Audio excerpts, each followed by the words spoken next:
Are you all set? You all ready? Nice group, big group. But I want to thank you all for being here as we prepare to celebrate Labor Day, when we honor the incredible hardworking men and women of our country, which is doing very well, I have to tell you. Every policy of the Trump administration is designed to lift up the American worker, promote great paying blue collar jobs, and to rebuild the industrial bedrock of our nation. It's also obviously for great defense. We have the greatest military in the world. We rebuilt it largely in my first term. Some of it was stupidly given away to Afghanistan. For what reason? Nobody can figure that one. But it was still a relatively small amount of what, if you compare. The concept of what they did, however, is just incredible. But the country is doing well. We're respected all over the world like never before, probably. We went to NATO, as you know, and they went from 2% to 5% of GDP. Nobody expected that. And the difference is they didn't pay the 2 and they paid the 5. So, and as you know, we are selling a tremendous amount of equipment to NATO.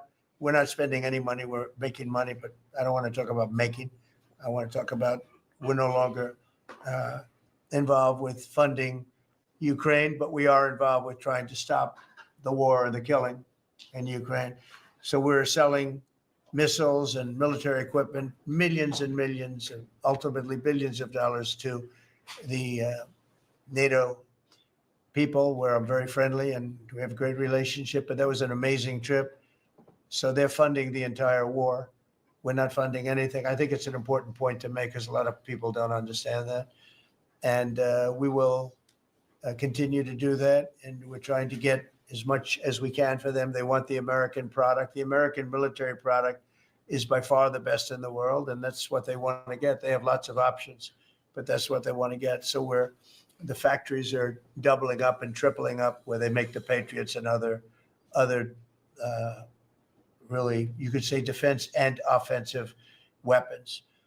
The wages for blue-collar workers are now rising at the fastest rate in 60 years, which is so important to all of us around this table. The average American worker has already seen a $500 wage increase this year, and there's no inflation, because there's been decreases, tremendous decreases, with thanks to Doug and Chris, some of the people, the great job they've done with energy. Thank you very much. And Chris, thank you very much. I see you down close to $60 a barrel, and you'll be breaking that pretty soon. And that has a huge impact. So we have groceries are down. Energy is way down. Energy is way down. It was $4 and $5 for a gallon of gas. Think of that, for gasoline. And now it's probably $2.25. There are some places it's $2. It broke $2 at a couple of locations in the South. In places like California, where they charge such high taxes, it's higher, but it's still much lower than what it was a year ago. So energy is way down. Groceries are way down. Eggs are way down. Thank you very much, Madam Secretary. You've done a great job. Appreciate it. When we came in, the eggs were through the roof. They were 4 times higher than they've ever been. And my first question from you people, well, what are you going to do with eggs? I said, what's the problem with eggs? That was caused by Biden, or whoever was operating the auto pen actually caused it, I guess, because I don't think he knew too much about eggs. Factories are booming compared to before I took office. Domestic auto production is going to be, it's going to be so thrilling in 2 years when you see the numbers, because they're building plants all over the country. They're all coming in because of tariffs. They don't want to build. They don't want to pay the tariffs. And if they build their plant here, they don't pay the tariffs. And they're pouring into our country. And you know about AI and you know about but the auto plants, that's the good old fashioned stuff that I love. The auto plants are pouring into the United States of America. They're coming from Mexico. They're coming from Canada. And they're coming from Europe, all over Europe. And it's been pretty amazing. So factories are booming. And when they actually open, right now they're booming in terms of construction. This is something given to me by Mark Zuckerberg.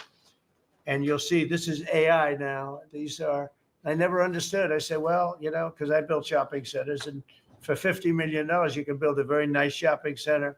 So I never understood when they said $50 billion for a plant. I said, the hell kind of a plant is that? But when you look at this, you understand why it's 50 billion. So this is one he's building in Louisiana. That's Meta, Facebook, as people understand it to be. But look at that. That's the size of Manhattan. So that's superimposed over the island of Manhattan. It takes up a big part of Manhattan. I think they say 81% of Manhattan. So these are big things, and they're going up. A lot of them are going up now. I don't know that big. Actually, Mark is building 4 of them, and others are building similar places. And when these things open up, I'll tell you what, our country, we're leading China now in AI, substantially leading China. And the reason is because we're letting them build their own electrical facilities. We would need double the energy that if you take all of the electricity that we produce right now in this country, you'd have to multiply it times 2 or maybe 3 times. So 3 times more than we have right now for everything to operate your toaster and everything else. Okay, 3 times more. And the way we are able to succeed, because China goes out and builds these massive plants. They're right now building 58 coal, in this case, almost all coal-fired plants. And coal is back with this country too, by the way. You know, there's a reason they use it, because it's good. It works for them. And we call it clean coal. We don't call it coal. We call it clean, even very clean coal. But we have coal going up. We have nuclear going up. Nuclear is very much in vogue now. It's safe and inexpensive and great. We don't allow windmills. We're not allowing any windmills to go up. I mean, unless there's a legal situation where somebody committed to it a long time ago, we don't allow windmills. And we don't want the solar panels that I was speaking with the secretary about, because they take up, you know, thousands of acres of our farmland. You see these big, ugly patches of black plastic that comes from China. And the solar is, you know, I like solar in some ways, but for firing up your big plants, it doesn't work. It's very unstable, but it really takes up your farm. The farmers are saying, you know, they're building these massive blotches in the middle of the fields all over the country. It's so crazy. It's so crazy. So we're not heavy into that at all.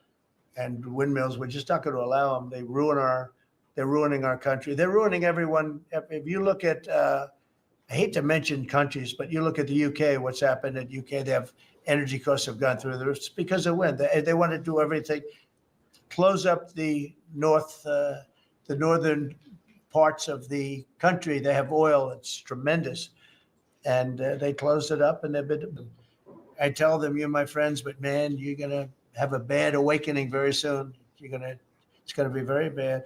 They're ugly. They don't work. They kill your birds. They're bad for the environment. And if you look at them from a house, your house is worth less than 50%.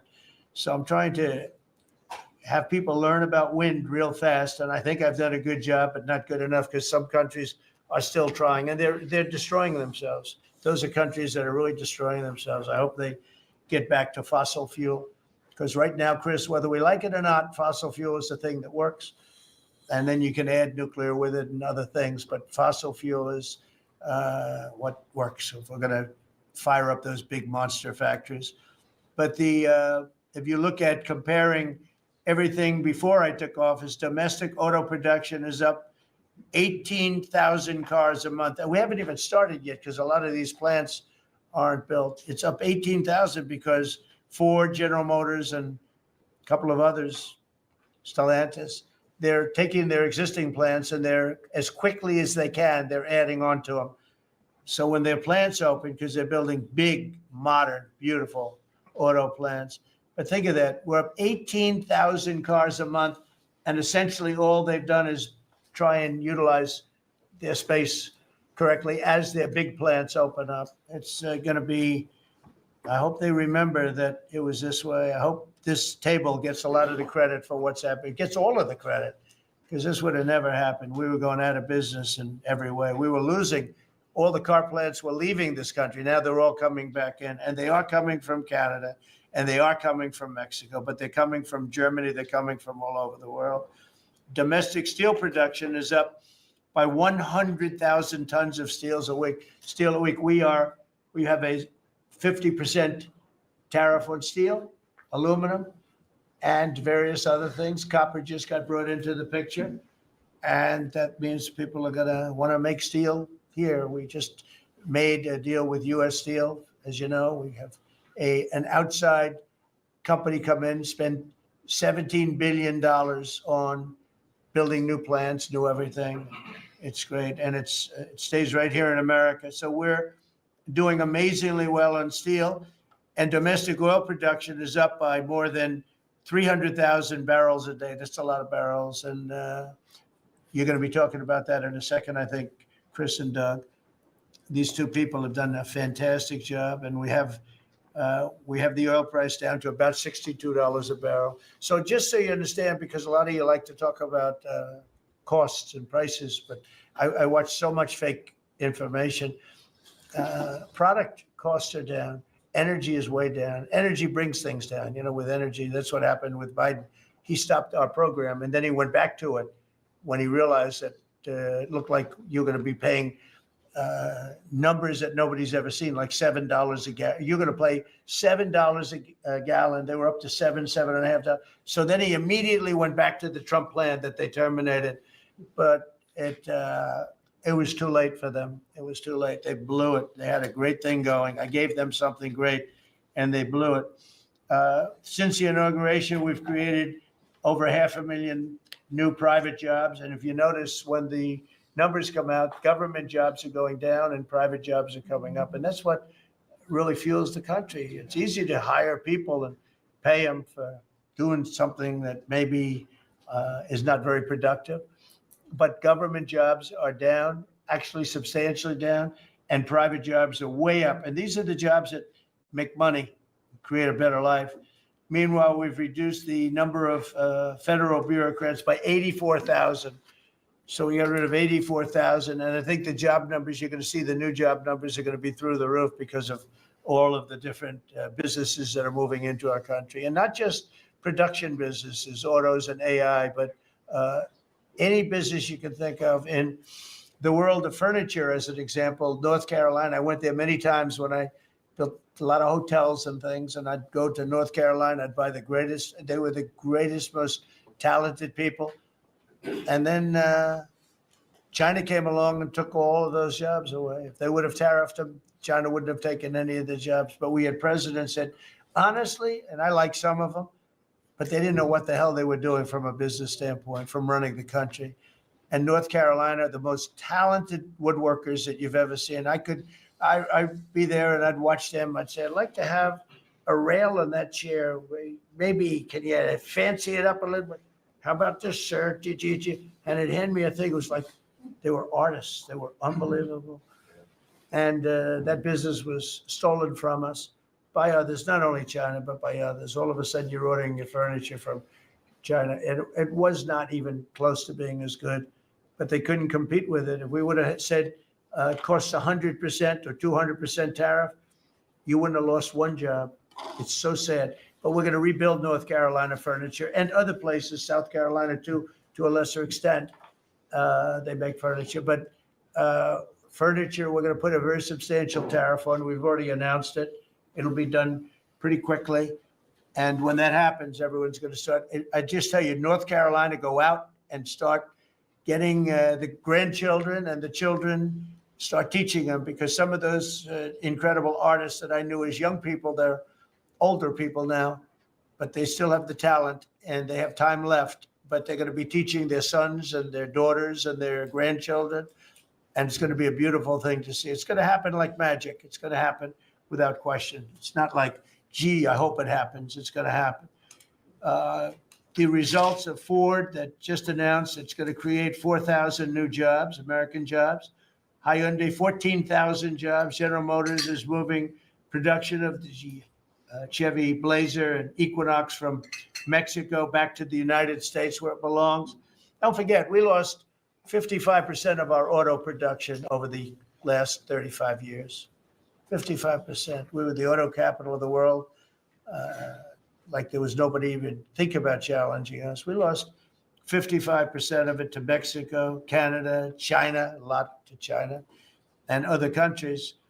And it's all coming back. We will be bigger. A couple of years, we'll be bigger than we ever were. we'll be more dominant. We'll be bigger. We make great product too. We're starting to make really great product. We're going to be bigger than we ever were. We're going to be at the level that it was when we were the only one that we sold to the world. And we're going to be back selling to ourselves and other parts of the world. It's not going to be the same, but it's going to be equally as important as it was in the heyday 30 years ago. But we lost more than 50% of the automaking capacity. In fact, the auto unions, as you know, the top guy didn't know me, didn't like me, and now he likes me. He says, man, I can't believe what Trump has done. But the auto workers voted for me. They understood better than anybody else. The auto workers, the Teamsters voted for me. Teamsters are great. They all voted for me. No Republican has ever gotten the support of the Teamsters and the auto workers. And now the head of the auto workers, I mean, it's so amazing. I watch them on television there. They can't even believe what happened. And I told them all what was going to happen. We secured new market access for American agricultural exports all over the world. Our secretary is doing a great job. Thank you, Brooke. And we have negotiated historic trade deals with the United Kingdom, China, Indonesia, Vietnam, the Philippines, Japan, South Korea, who was here yesterday, and the European Union. Foreign nations are now paying hundreds of billions of dollars straight into our treasury, and numbers that nobody's ever seen before. As you know, we made trade deals with a lot of countries, and many of those countries, just to be able to sit at the table, are paying us hundreds of billions of dollars. We made a trade deal with the European Union. They were rough on us for a long time. And now we have a very good deal. We made that with them. Trillions of dollars is coming into our country. Trillions. Far beyond billions, trillions of dollars. Wouldn't you say, Scott? Yes, sir. And in a short period of time, they have to buy $750 billion worth of our energy product. Energy is great. We have more than anybody else, so we're using it. But the European Union is a done deal, and Japan is done. I heard there was a problem with South Korea, but we met yesterday, and they're done. We didn't do anything. We just kept the same deal. He honored the deal. They wanted to see if, I don't even want to say it, but they wanted to see if they could do something. But they honored the deal, which is nice.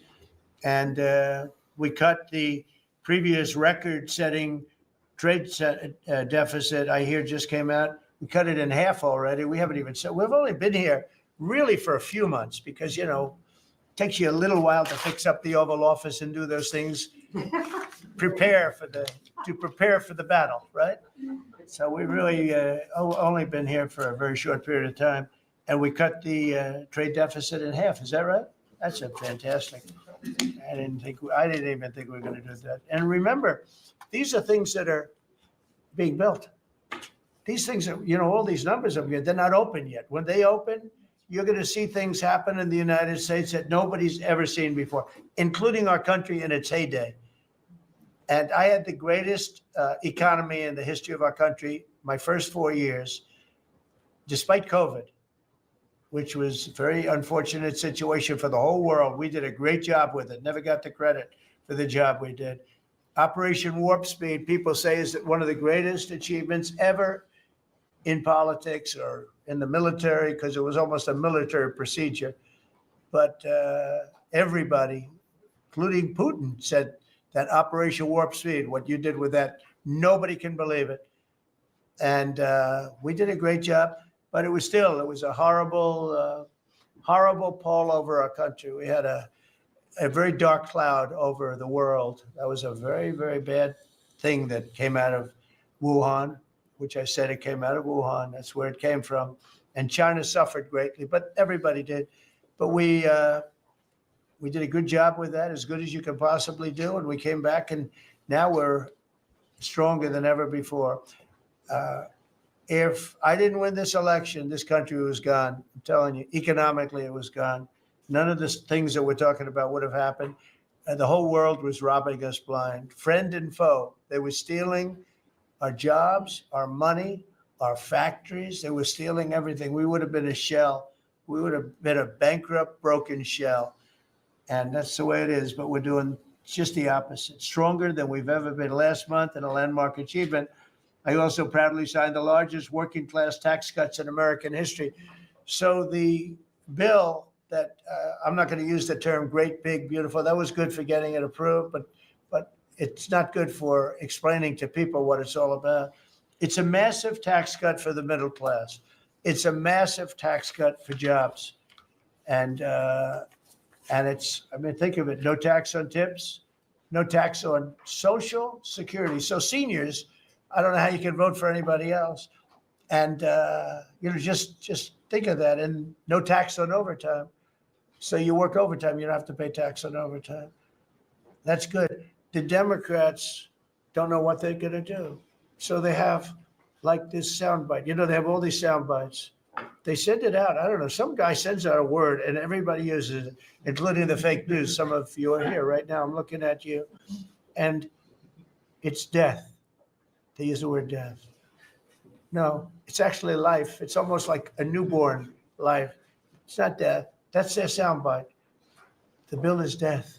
It's not, we strengthen Social Security. We strengthen Medicare, Medicaid. The job we've done on Social Security is, if the Democrats got in, Social Security is over because the country is going to fail. There won't be any Social Security. And I made that pledge to you. We're going to take care of Social Security, Medicare, Medicaid. And we're doing that in spades because the country is becoming so successful again. And it hasn't been this successful.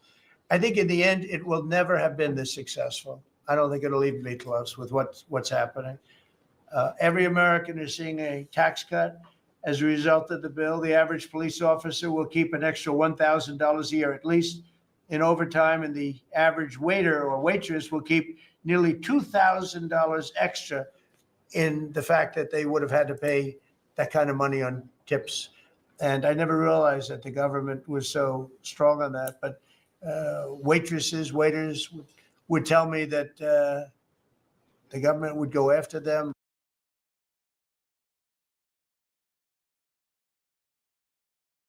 But a lot of people didn't understand it. Actually, a lot of good people didn't understand it.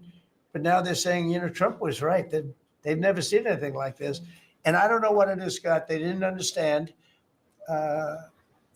what we were trying to explain to them was going to happen. Everybody's moving back to the United States because they don't want to pay a tax. If they're not here, they have to pay a tax. And it didn't seem that complicated, but it's working at a level that nobody can imagine. This is working $4 trillion, but that's a big number. It's a number that nobody ever heard of before. But $4 trillion is exciting. But that's nothing compared to what's happening, because these places haven't even opened yet. Some of them haven't even started hiring yet. They're under construction. So it's construction jobs, but it's not the big number, and the big numbers, when they open, they're going to be very successful. It's a revolution. We're also working on things to ensure that the awesome power of artificial intelligence is used to benefit all Americans, including American workers and also American children. In that spirit, our wonderful First Lady has just announced a presidential AI challenge. It's going to be a very good challenge, I can tell you. She's put her heart into it, which will inspire the next generation to stay on the cutting edge of this vital technology. This is the new internet, the new computer, the new television, the new everything, all put together in one. This is why when I show you a picture like that, I show you this. This is a factory superimposed over the island of Manhattan. And you have many of them being built right now all over the country, or soon to start. Some of them have started. This one has actually started. That's in the great state of Louisiana. But the First Lady is working very hard on this, and it's an important initiative. And Melania, when she puts her mind to it, nobody could do better. There's nobody. So every young person should go to AI.gov to learn more, AI.gov to learn more. And you'll see it's a great challenge. I think it's going to be a very modern kind of a challenge. It involves AI, which is very exciting to people. So I want to thank her, raise a lot of money for children. We're putting America first, and we're going to be putting the American worker first. And, the Republican Party has picked up 4 million new people, 4 million. The Democrats have lost 2.5 million. Other than that, they're extremely happy. No, they're very depressed. They're very depressed. And their new box that they've fallen into is crime. There was a consultant on one of the shows this morning I was watching. I thought he was very good. He's a Democrat consultant. And he was screaming, no, no, don't let him do this to you. It's another trap. It's another trap. What he's talking about, like men playing in women's sports. They said that's an 80-20. No, it's a 97-3. It's 97-3, like transgender for everybody. They fought for it. They're still fighting for it. I saw a guy today, a politician that you all know very well, fighting like hell for men playing in women's sports. You don't understand. They're human beings also. Well, I agree they're human beings, but you can't have a 7-foot guy playing basketball with the women. You know, just one of those little problems in life. And we all have our place. It's okay. I've got my place too. But this guy's screaming, it's another trap. And this is the worst of all. He said, because this is crime. Trump is saying he's against crime and they're for crime. No, he's going, it was funny. No, it's a trap. Don't do it. And then I saw this poor, stupid Chuck Schumer, the guy. He looks like he's aged 100 years. And I don't like getting into looks. You know, looks don't mean anything, right? When you're in politics, looks don't matter. I look at Pam, I would never say she's beautiful because that'd be the end of my political career. Glory, secretary. But I will tell you, this is the best of all. And they're gonna fight me. Like this slob of a governor you have in Illinois, this poor guy got thrown out of his business by his family. I know the family, I was partners with the family, nice family, I like the family, but he was no good. They threw him out. He's governor of Illinois, and he goes about Trump, we don't need his help. Chicago is the worst.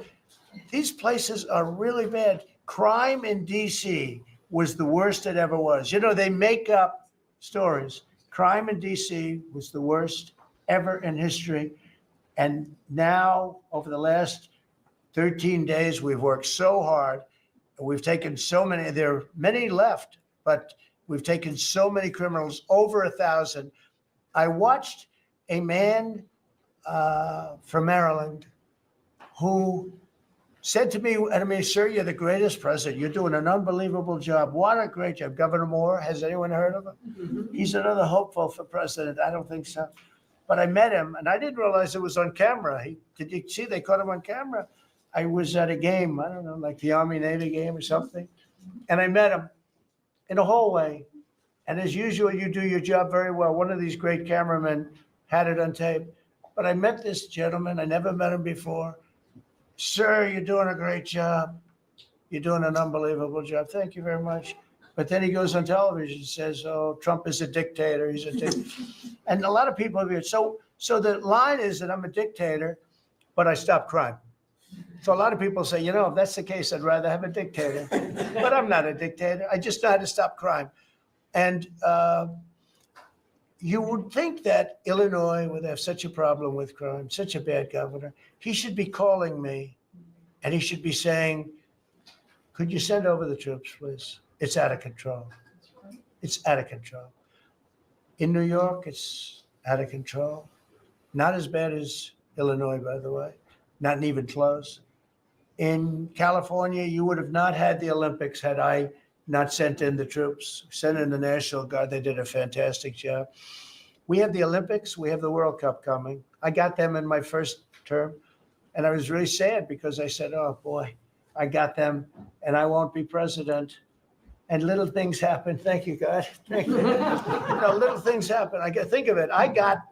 You could ask Johnny. Johnny would tell you he's the head of World Cup. He's a great guy, too, great commissioner, but he's the head of the World Cup. He said, Trump is the only reason we're doing this. And the sad part is that I was not going to have it. I would have to be, probably I wouldn't have even been invited to the game, depending on who's president, right? And I got that. I did not get 250, okay? The 250 anniversary. I did not get, I'd like to claim it if I might, but I didn't get that. That was whether I was president or not, it was still 260. I'd like to take credit for it. What I will take credit for is we're going to have a better celebration under Trump than you would have had under some stuff. That I'll take care of. We're going to have a safer place, Christy, because of you and Tom Homan and everybody, right? But so we have 250 coming up. We have the World Cup coming up, which is like having 45 Super Bowls. And we have the Olympics coming up. So we're going to have a very exciting 3.5 years remaining. We're going to have a very exciting, it's going to be done. It's going to be done properly. So I just want to tell you, our country's in incredible shape. Our military is strong and powerful and respected. We had some fantastic decisions from the Supreme Court that let us put the people into the military and other businesses that are best for the job, as opposed to some woke reason that was killing our country. That was a very strong, very powerful. You can now go into a company based on your ability, as opposed to being forced in based on some factor that cannot make our country great. That was a big decision, very, very big decision. And we've had a lot of great decisions, and we've all made some great decisions sitting around this table. I want to thank Scott. Unbelievable what's happening financially with you and Howard. And Vice President's involved in everything, and he's been great. And Marco has been really, I think you're born for this job. I don't think you should ever run for another office. I don't think you should, really. You're so good at this. He is so good. And everybody likes him, everybody likes him. But everybody, much more importantly than like, I think you would say, is respect. They respect Marco. They respect all the people around the table. So what I'd like to do is I'd like to go around the table. You seem to like it. Your audience seems to like it based on ratings. And I want to mention, about crime, because we have a young lady here, Iris, of Epoch Times. You're Iris, aren't you, huh? And I heard you were very savagely mugged in the city, and we're not going to let that happen under this administration. That was last year. And would you like to mention what happened? Of course. So first of all, thank you, Mr. Do President, you want to listen to this? for having me here to share my story to the room and to the broader public. My name is Iris Tao. I'm a White House correspondent for MTD, the sister media of the Epoch Times. So more than 2 years ago, it was a Saturday morning in broad daylight. I was on my way to work, and a young man with a black ski mask pointed a gun at my face and threatened me to hand over my phone, my wallet, my laptop, and everything else. And when I refused, he used the butt of his handgun to strike me across the face, the cheek, or what some people call pistol whip me, before running away. And that has deeply traumatized myself and my family. Ever since, I've never dared to walk in the street of DC at night ever. And my family was extremely worried. So, Mr. President, thank you so much for what you're doing right now, because being honest. Such incidents involve not just me, but also my family. If he had shot me, I could have died right there in the middle of nowhere without my families or my friends knowing, at the age of back then, I think 23, Right. just starting my career here in DC without even starting a family. But now I'm very blessed to have this opportunity So to. you had a gun pointed at your head, and you probably figured that he's going to pull the trigger, because these are animals that don't know what the hell, they couldn't care less. The pulling the trigger to him is a very minor event, and I'm sure he's done it before. So how did you, and you did refuse to give it, which would probably, maybe somebody would say that was not the right decision, right? Right. But you refused, but I understand that. So, and then he hit you real hard. Yes. It's really amazing that you weren't shot. That was, I'm very blessed, and that's why having this opportunity to stand here to share my story today. One, I'm very grateful for God for allowing me to still survive to this day, but also to Mr. President. Thank you for now making DC safer thank you very much. for us, for our families, for my parents, on my behalf of my parents, and now my baby on the way. Thank you so much.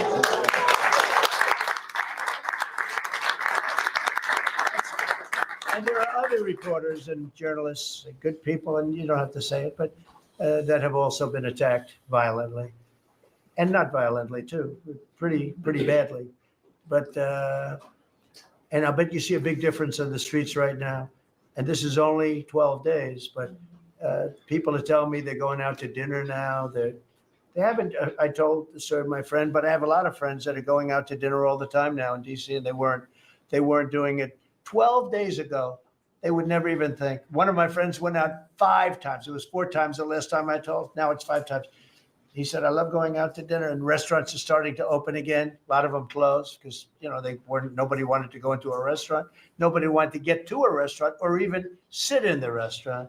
But you see a big difference now, don't you? I do pass by Union Station every day on my way home, and I do feel a lot safer seeing the trucks right outside, seeing the National Guard troops members right outside. It just made me feel like I'm hopeful about DC again, and one day hopefully we can raise our family here. Thank you very much. It's nice. And those are tough troops too.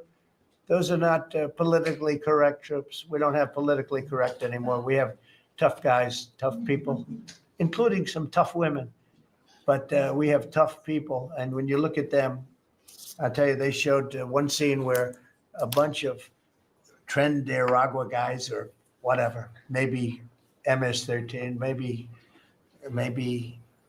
MSDNC, okay? Because to me, they're worse. I think they're worse. MSNBC maybe is worse than Nicaragua. Real scum, real dishonest people. But anyway, they went into this gang. I think it was Nicaragua, Venezuela, and they weren't nice to this group of people. The gang was calling them sir. Yes, sir. Yes, sir. Get out of here. Get the hell out of here. You're no good. Get out of here.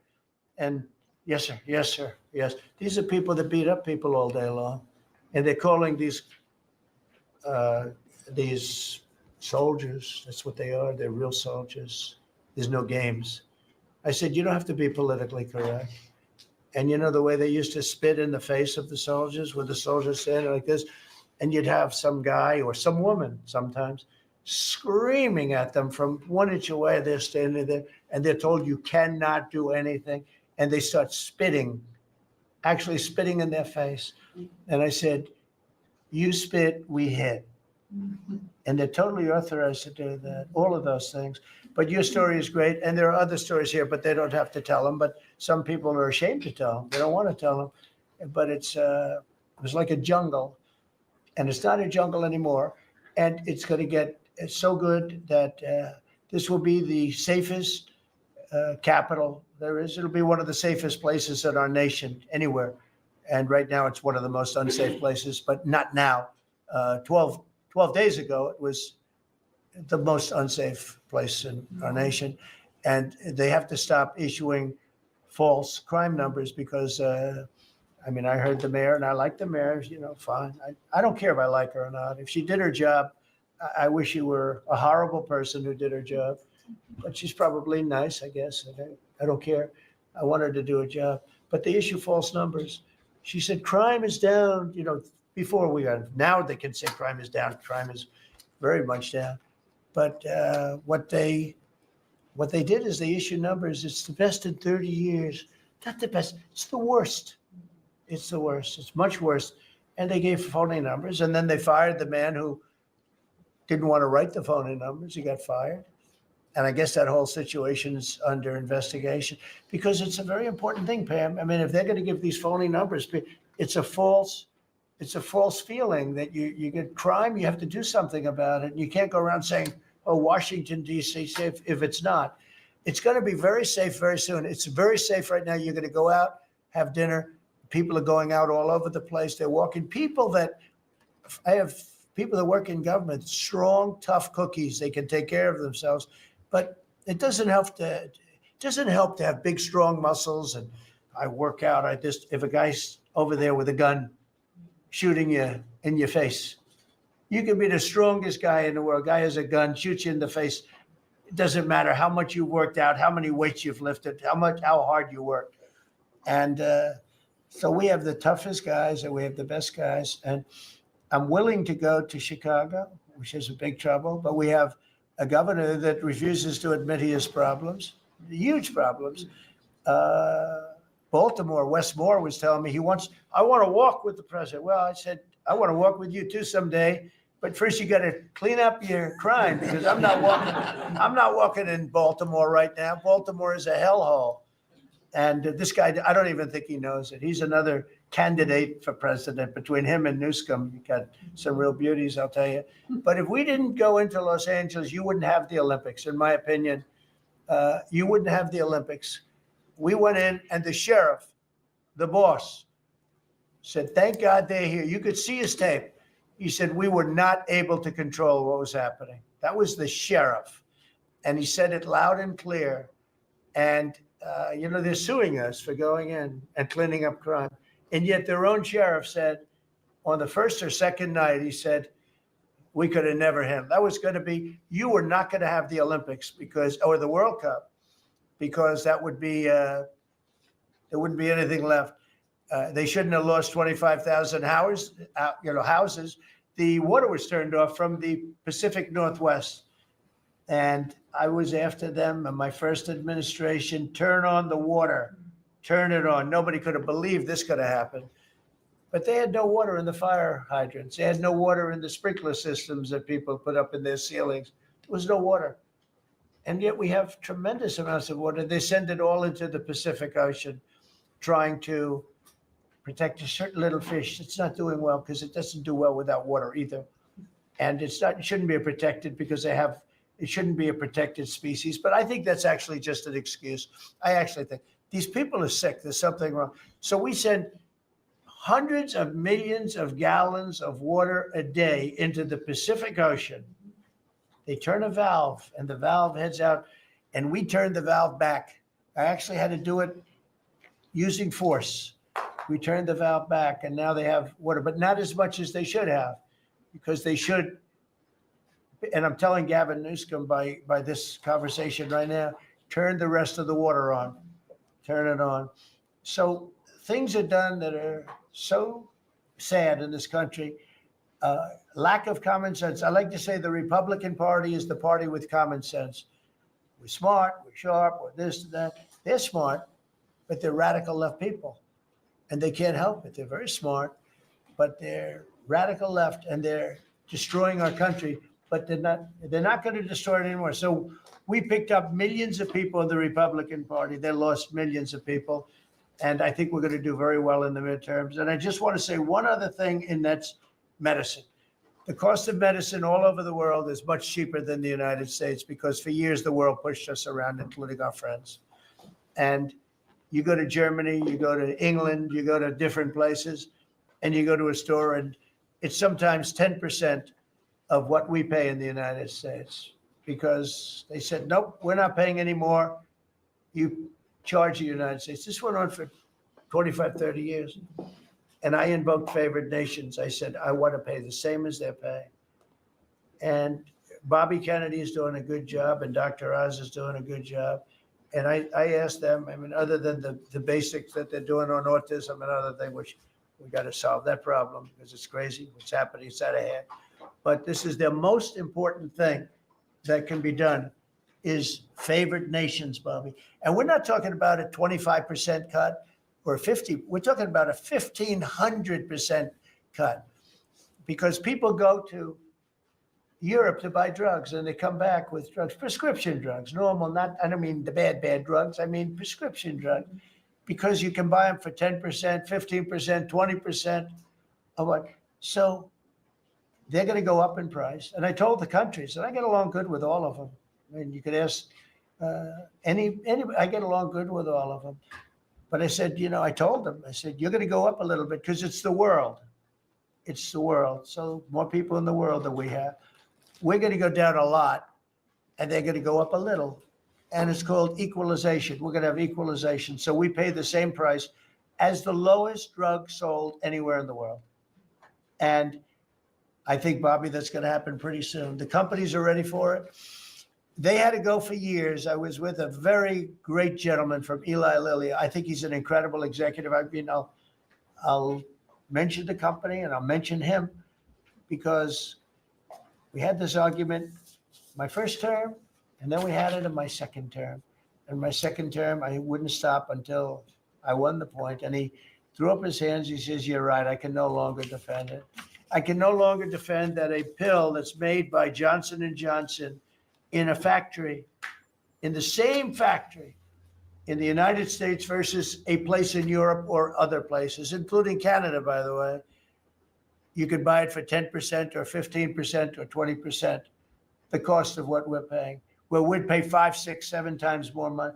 He said, it's the hardest part of my job defending that. I'm not going to do it anymore. I'm saying that we have to get down to business. And that's a great company. He's done a great job, and I appreciated it. And it really broke the ice because they were sending, well, we have to do research and development. Well, you have to do it for Germany and all these other countries too. Well, they think the United States should bear it. I mean, I heard this stuff, and I finally said, it's over. Now, you have to have somebody that can get these countries to do it. I told them, if you don't do it, we're going to charge you a 25% tariff on everything you send into our country. That's much more money than what we're talking about. Then we have to get the drug companies to do it, and they'll do it because we have tremendous power over the drug companies too. So we're going to get it done. I just hope we get it done fast, Bobby, because this thing should go fast. But we're going to get the cost of medicine is going to be 1,000%. Think of that, not 2%. And I just tell this last story. When I was in my first term, in my last year, I was so proud of myself because drug prices went down for the first time in 28 years under my administration. You know how much it went down? 1/4%. And I was so proud of that.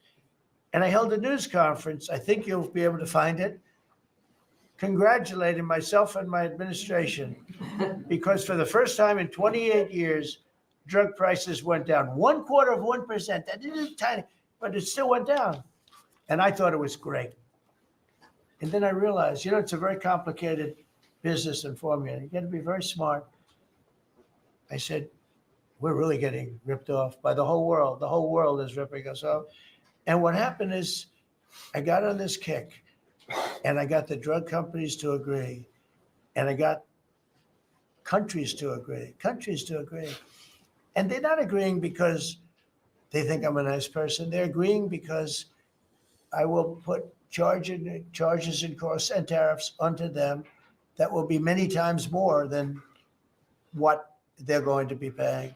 So the companies are there and the countries are there. And we got to get it done, Bobby. We got to get it done. And we're going to have the biggest price of it. Now, that's going to lower Social Security, Medicare, Medicaid. This is going to lower everything because drugs go for everything. It's going to have the biggest impact, I think, of anything that can possibly be done. But your costs are going to be going down for medicine, for prescription drugs, will be going down at levels that nobody ever thought possible. And that's going to happen in a matter of a very short period of time. And we're all set with the countries, and we're all set with the companies. That's all you need, the two. And the middleman gets cut out. Under this scenario, the middleman doesn't exist anymore. That was the other thing. They always blamed the middleman. I said, who are the middlemen? Nobody knew who the middleman was. They had the most complex formula. It was genius, but they didn't get away with it. So I'm counting on Bobby. Do you want to start, Bobby? Maybe we'll start with you. You can start with that and then go on to what we're talking about. We are deep into MFN negotiations, most favored nation status negotiations with 14 companies. Howard Lutnick is a breath of fresh air, and I think he's going to help us get across the finish line with the leverage that we have from tariffs. They're smart. Don't let them get away with it, Howard. Well, the combination of Bobby's MFN and the 232 pharmaceuticals, which we launched together. Right. When you put those two together, it really gives Bobby the tools to go execute your plan. So I'm supporting Bobby as he executes his plan. Good.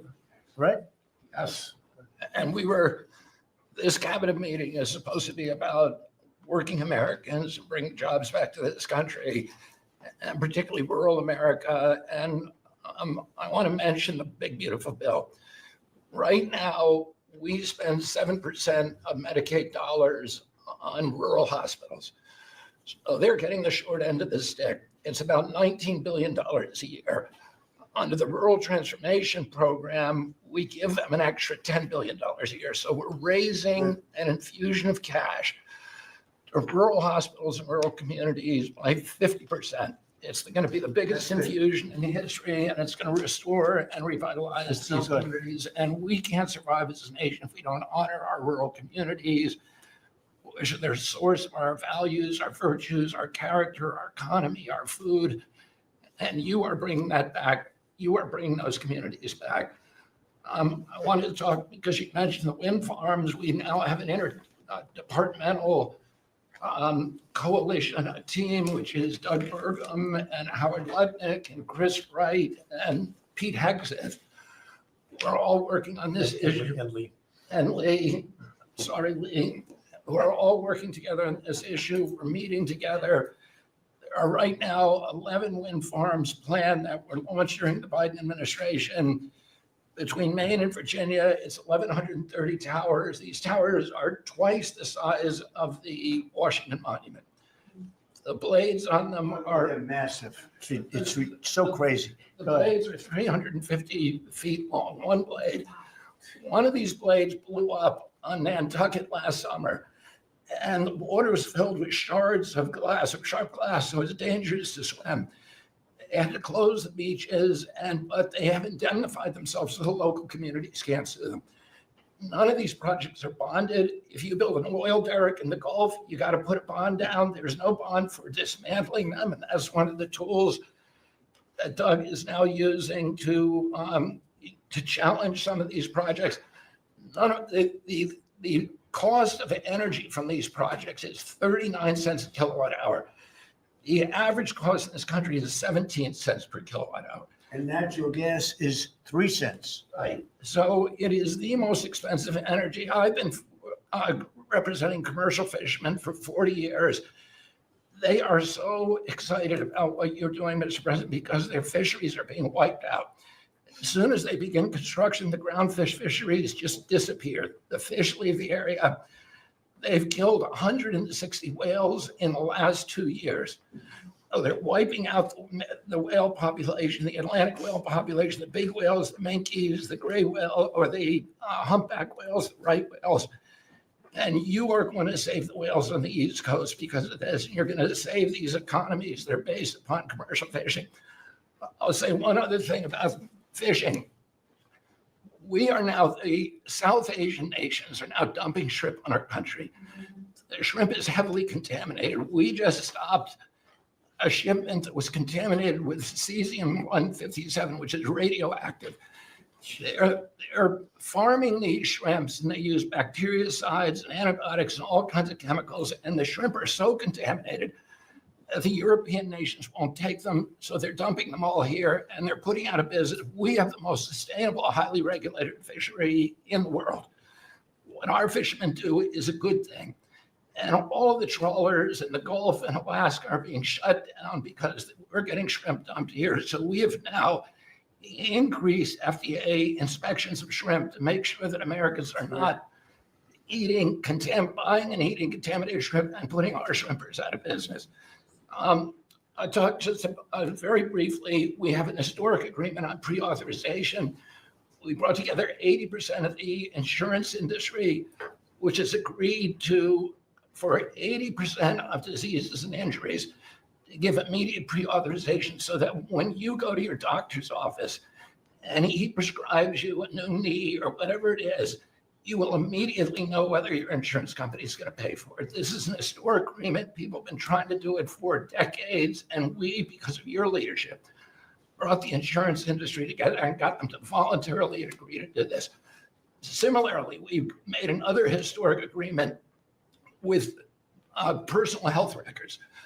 The 60 biggest tech companies in our country have all agreed to allow Americans for the first time access to their personal data, which they own, which these companies have been monetizing without permission. You're going to be able to see by next year all of your health records on your cell phone. It's going to save lives. It is going to fuel an infusion of technology into that space where people can access those records. They can compare their diet to what they personally need, and we'll have personalized medicine.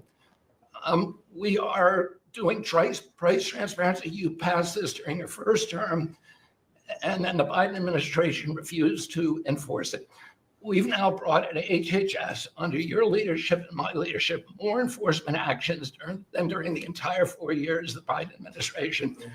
So we're going to have that kind of price transparency. I'm working with Linda on forcing medical schools and the MCATs, the people who administer the MCATs, the people who do accreditations, to put nutrition into medical school education.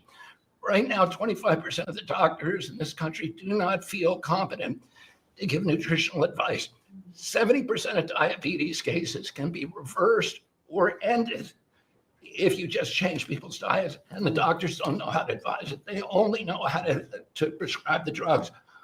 We're going to change that. So if you come out of a medical school under the Trump administration, you are going to know about diet. And then finally, most importantly, the Pete and Bobby challenge. I want to give an update. I got 5 minutes and 48. It's 100 push-ups, 50 pull-ups, and you try to do it within 10 minutes. I got 5 minutes and 48 seconds. Pete beat me. I'm still bitter at that. 5 minutes, 25. The cabinet leader is Scott Turner.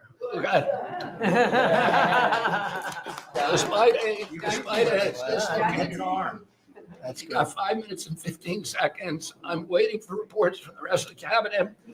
The only exemptions currently existing is if you can hit a 50 at Bedminster, which President Trump did with Bryce and DeChambeau. So he's the only one exempt in this room. Everybody else.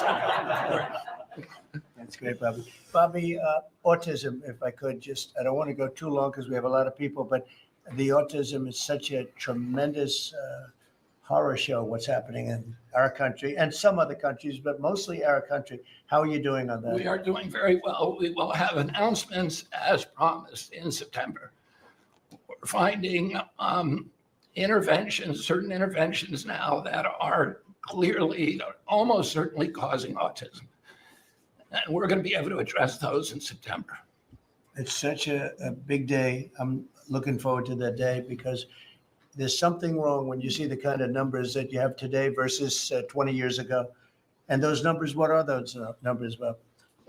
In 1970, the biggest epidemiological study in history was done in Wisconsin. They looked at 900,000 children and they were looking for autism. They knew what it looked like.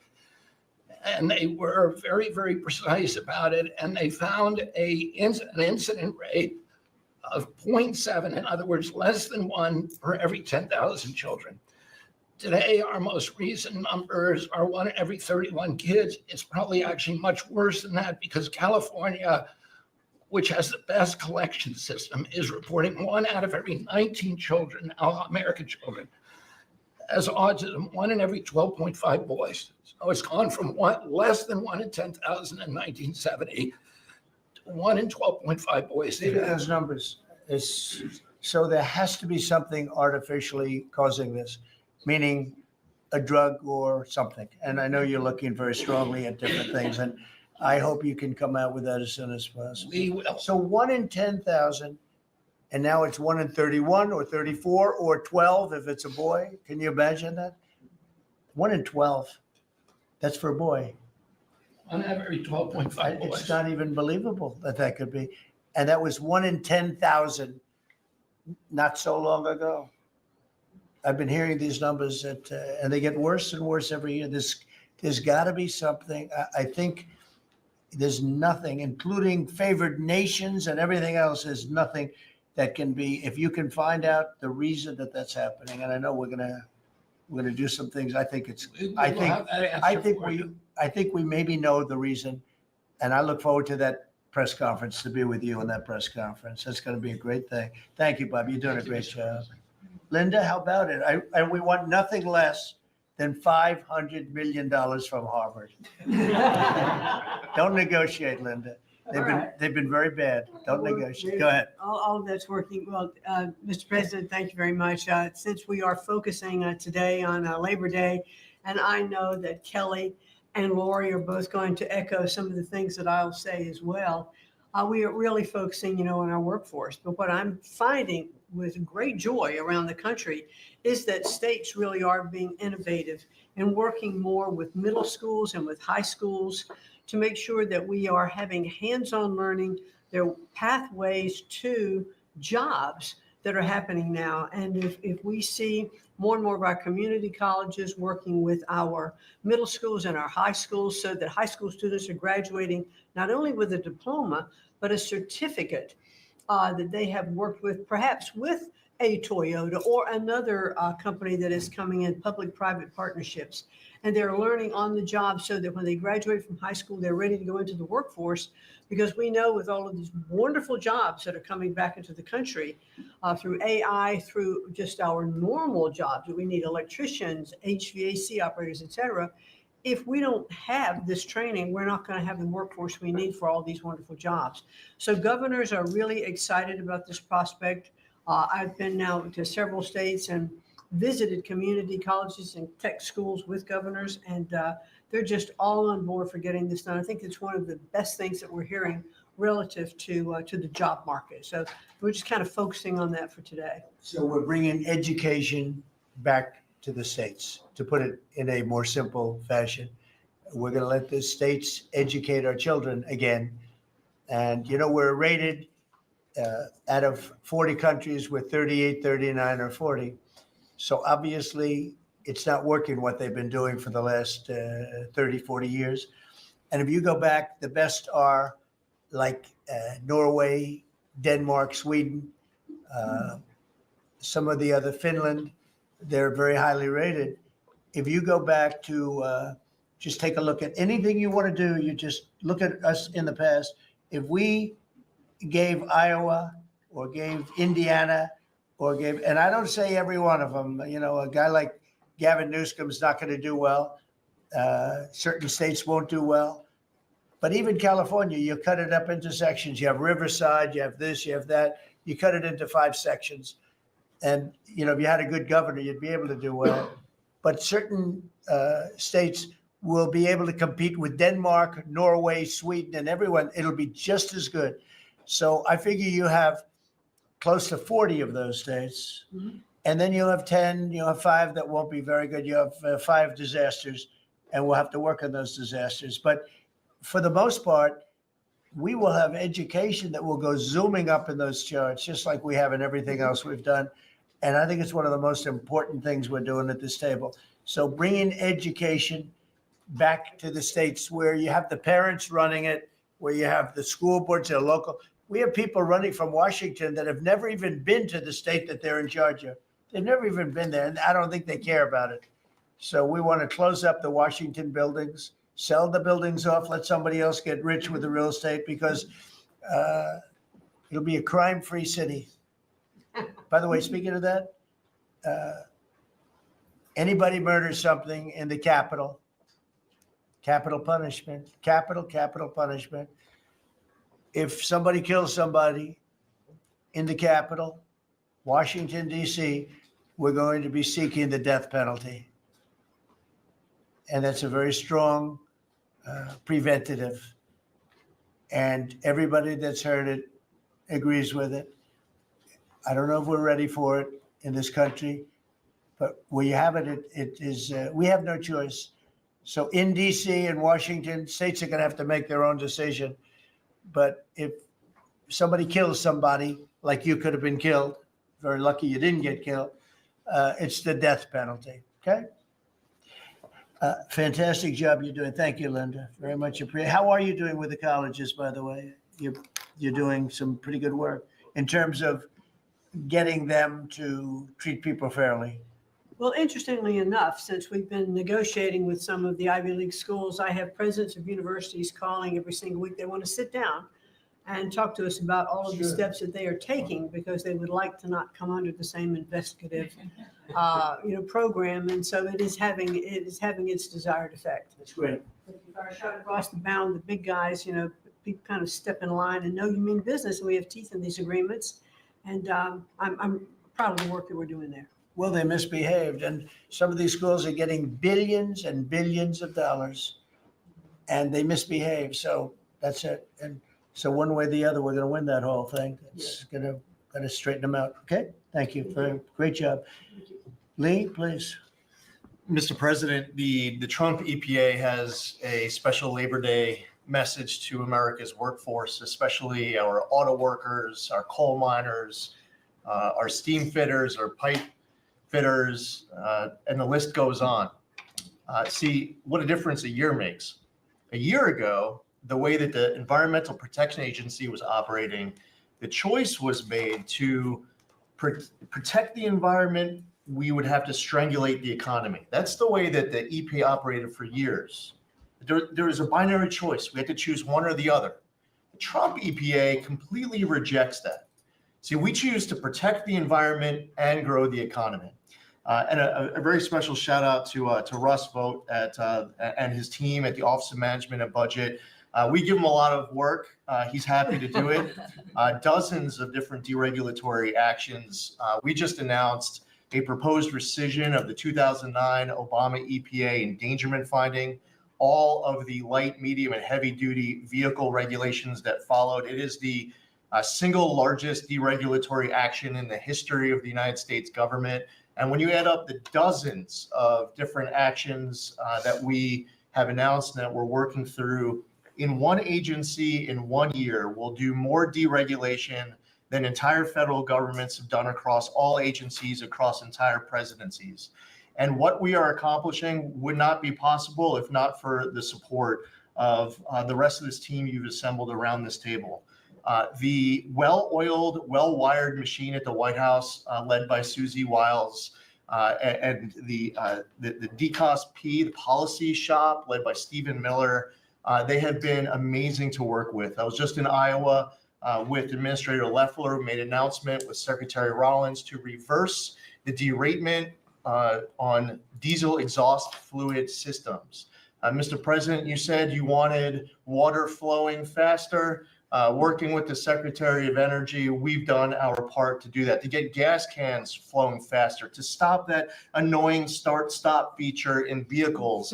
See, people out there might say, well, why are you focused on all of these little things? If it's little to you, it doesn't mean that it's not a very big deal for millions of other Americans.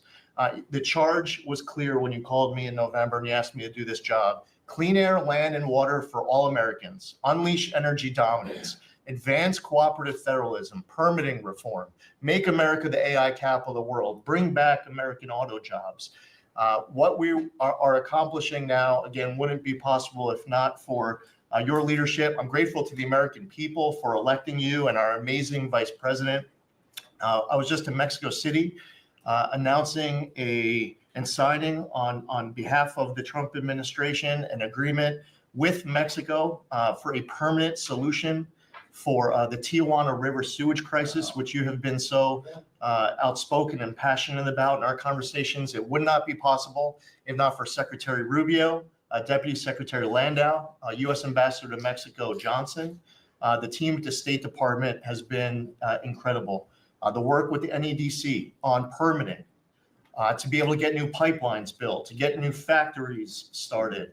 The list, it's amazing. So, somebody out there might not realize the relationship between the Environmental Protection Agency and the Department of Defense. The amount of work with Secretary Hegseth and the Army Corps, from responding to the LA wildfires to getting more water flowing in California, which is also something that Secretary Burgum is involved with, to helping the farmers, the ranchers and landowners to revise the waters of the United States definition so they don't have to go hire an attorney or a consultant to tell them whether or not a water on their property is subject to federal regulation. Thank you for putting this entire team together. It's an honor to be at the Trump EPA, where we choose to both protect the environment and grow the economy. It's a very happy Labor Day for America's workforce. And Lee, in Los Angeles, if you could, because of the fires, Lee was there. And as you know, we have very strict federal rules having to do with the rebuilding of those houses. And Lee was able to get the approvals done for everybody immediately. It was so fast, nobody could believe it. And the mayor and the governor still haven't gotten their approvals. And they're going to have riots out there for that reason. These are great homeowners. They want to build a house. They can't get approved because you have the mayor, Bass, who has no idea what she's doing, and you have a governor who is just such a bad governor, and the people are unable to build their house. The toughest permit to get was the federal permit by far, and yet he got them all in a short period of time after the fire. How long did it take? Well, Mr. President, you came in, signed an executive order, and told the EPA that we had less than 30 days to complete our hazardous material removal, which the initial response, once all of our heart rates went down a bit, was just to figure out how to get it done. We got it done in just less than 30 days. The Army Corps of Engineers then comes in for the debris removal. The federal government, in clearing over 13,000 properties that were destroyed because of these wildfires. We've got to the point today where property owners all across Los Angeles, they're grateful to the Trump administration. They're happy that we did our part, but they are desperate to rebuild. And there is not a single green light approval that they are waiting for from the Environmental Protection Agency. The EPA and the Army Corps of Engineers proudly have done our work. It's important for those local officials to let these property owners build on their land. It's their property. It doesn't belong to the mayor of Los Angeles. And they need to represent their people better. They're ready to build. When will they have their permits from Los Angeles? Here's the problem, Mr. President, is that they have been ready since the moment we were done with the federal part. I mean, I was visiting a week after. Actually, I thought my first trip was going to be to Los Angeles. However, the moment I got confirmed, the vice president said, "You're going to East Palestine right away." So that actually ended up being the first visit because the vice president's so passionate about that from the great state of Ohio. Then we went to Los Angeles from there. We're talking about the beginning of February, where we were meeting with property owners already. They were already all set up. They had the contractors. It was the beginning of February, and they were waiting for green lights from Los Angeles to be able to go onto their property and start rebuilding. Some of the same people who were waiting for a green light ready with the contractors at the beginning of February are still waiting now in the middle of August. Let these Californians rebuild. We're talking about also taking away some of the properties and building low-income housing on those properties. They're going to have problems like they've never had before. These people don't know what they're doing. So we have all our permit. Everything the federal government has to do was done long ago. They should have been. I went to a town hall with Lee, but we were there, and the mayor was saying it would take 2 years, maybe 3 years to get this approved. I said, no, not 2 years, 2 days. They should have it in 2 days. And I toured the site, and I met 100 homeowners, all standing in front of the site a couple of days after the fire, and they were ready to go right then. They wanted to just build right then.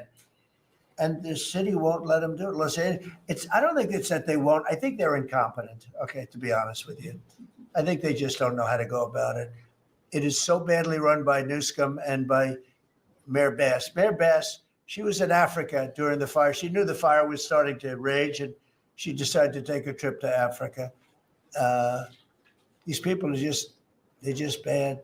You know, you talk about make America great again. They can never make America great again, but we are doing that. Congratulations, you found some interesting things, Tulsi. She's becoming a bigger and bigger star every day. She found a lot of good things. Go ahead. Thank you, sir. As we approach Labor Day weekend here, this is just such a great opportunity really to recognize your leadership as a true champion for working people.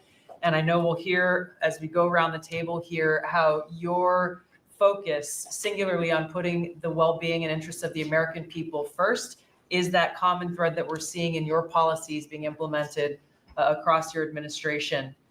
For ODNI, number one, our focus is and must always be making sure that our intelligence community is focused on our mission, keeping the American people safe, secure, and free. We're doing great work on this front. I'll point out our National Counterterrorism Center, led by Director Joe Kent, are working across different agencies with Homeland Security, DEA, FBI, and others to catch terrorists, both those who are trying to come into our country, those who may already be in our country. They are finding the worst of the cartel bosses and making sure that they're not able to continue to wreak havoc and terror in our communities. Secondly, Mr. President, you have charged me with the mission of finding the truth and telling the truth to the American people. And we've exposed some of the worst examples of the weaponization of intelligence in the last several weeks. I will continue down that mission and that path wherever it leads. Transparency, telling the truth is what will drive true accountability for the American people who deserve nothing less. And lastly, Mr. President, all of us are charged with being good stewards of taxpayer dollars. I've gone through a reorganization for ODNI that we've announced in the last week. We've cut nearly half of redundant, unnecessary functions within ODNI, saving taxpayers over $700 million a year. We will continue focusing on our core mission in keeping the American people safe, and appreciate your leadership and your focus on this most critical task. And you've also found many bags of information. I think they call them burn bags. They're supposed to be burned and they didn't get burned, having to do with how corrupt the 2020 election was. And when will that all come out? Mr. President, I will be the first to brief you once we have that information collected. But you're right, we are finding documents literally tucked away in the back of safes and random offices in these bags and in other areas, which again speaks to the intent of those who are trying to hide the truth from the American people and trying to cover up the politicization that was led by people like John Brennan and James Clapper and others that have caused really immeasurable harm to the American people and to our country. Great job. Thank you. We look forward to hearing it. The public looks forward. Thank you very much. Administrator? Thank you, Mr. President. Well, everyone knows there's no stronger advocate for hardworking American families than you, sir. Thank you for the largest tax cut in American history for working families. The average family of four is going to save about $10,000 take home pay more a year. And what we're seeing is an increase in the child tax credit, the increase in the standard deduction. Hardworking families are going to benefit from this bill, and small businesses. There's no bigger beneficiary than Main Street, because small business makes up 99% of all businesses in this country. I've traveled to nearly half of our states, 24 unique states. I've made 40 state visits. In fact, I was with our great vice president at a small business manufacturer in Georgia last week.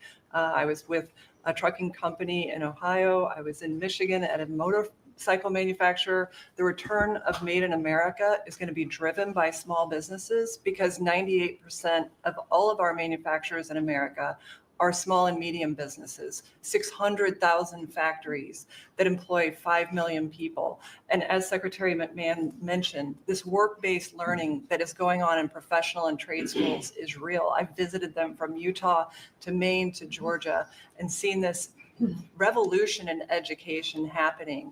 So small businesses need skilled labor. Now that you solve for inflation, for the taxes, every Democrat voted for a $4 trillion tax increase on the backs of hardworking Americans. And so you prevented that. And now we've got fair trade. And thanks to Administrator Zeldin, we're seeing deregulation. I mean, this diesel exhaust fluid crushed farmers and construction and other heavy industry. So rolling that back makes a real difference for small business. And your domestic economic agenda is amplified through small businesses, which is why small business optimism is above its 53-year average, finally. And so Main Street appreciates it. What Main Street wants now is a rate cut. They feel burdened by high interest rates. They would grow higher and expand more if they could, but the interest rates are really hurting them. And finally, I want to say thank you for your executive order on debanking. We're about to announce a major investigation on debanking. It happened to you and your family. It happened to me. It happened to thousands and thousands of Americans. And unfortunately, disproportionately on those that had conservative values, on Christians, on pro-life, on 2A businesses. And so we're going to be talking to the banks about that. The SBA operates the largest government business loan program in the federal government. We have a network of 5,000 banks. So we're going to be making sure that that never happens to anyone again. Great job. You're doing a great job. Thank you very much. Christy? Mr. President, first of all, thank you for the opportunity to work for you. And you committed when you ran for president to make America safe again. And today, the average family in individual that lives in this country is safer than they've been in years because of what you've done. We've got 3 months in a row now with 0 illegal aliens coming into this country. And I want to thank Pete and the Department of Defense for all of their help. They're down at the border with us still, helping us keep that border secure and make sure we know who's coming into this country. You've arrested and brought to justice hundreds of thousands of illegal aliens, but criminals that have perpetuated violence against American people. Sir, you've had 1.6 million people voluntarily go home to their home countries that were here in this country illegally. Because of your strong message and you enforcing the law, they decided to go home on their own so that they could come back the right way someday and be American citizens. But what I think is one of the most remarkable statistics is that under Joe Biden's administration, 88% of new jobs went to foreign-born individuals. Under your administration, 2.5 Americans have jobs today that they didn't under the previous administration. And they have those jobs because you created opportunities. You made this country safe. You opened up the economy. You enforced the law. Now people can get up and provide for their families and go to work every day and be confident in that. And the last thing I would say is that it's incredibly important to know that every one of those illegal aliens that has gone home, they were costing us about $8,700 to $9,000 a piece in what they were taking out of our social programs, out of Social Security. You've saved this country billions of dollars, about $15 billion, just in what those illegal aliens were costing us in social programs. I've cut over 450 different contracts at the Department of Homeland Security. We're getting rid of corrupt ones that were not efficient for taxpayers, weren't focused on our mission of keeping us safe. And we've also renegotiated and brought in our biggest vendors and said, you have to do better. And we've saved the taxpayers over $13 billion doing that as well. So we're continuing to be accountable taxpayer dollars, but sir, focused on doing the mission of what you've committed, and that's to keep us safe and to make sure we put Americans first. Great job, and great job on the border. We had millions and millions of people coming in. To think 3 months in a row, 0. Incredible. That's some job. Thank Tom and everybody, and Pete, good job. Not surprised. Thank you very much. Chris, please. Mr. Chrissy.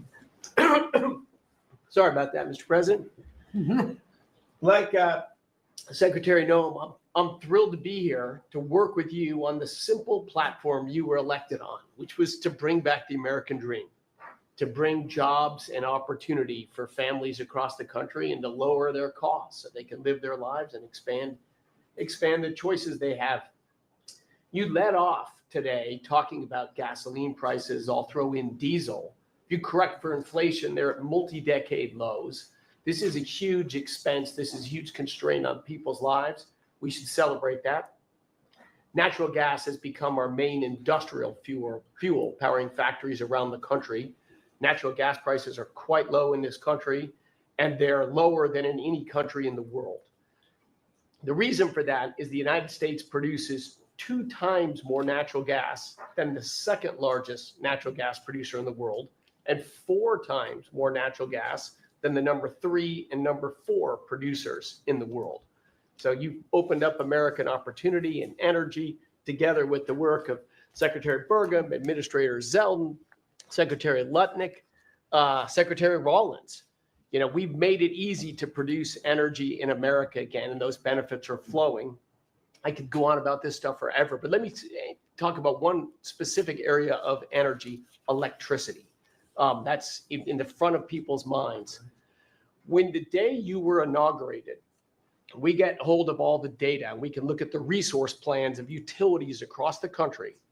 What you inherited when you arrived was a plan over the next 5 years to close 100 gigawatts of reliable electric generation. So that's 100 large power plants. Now that was offset with a plan to build 22 gigawatts of reliable electricity generation. Their plan was to close more than 4 times as much electricity generating capacity as they were going to build in that 5-year period. How do we lead the world in artificial intelligence if we're shrinking our supply of reliable electricity?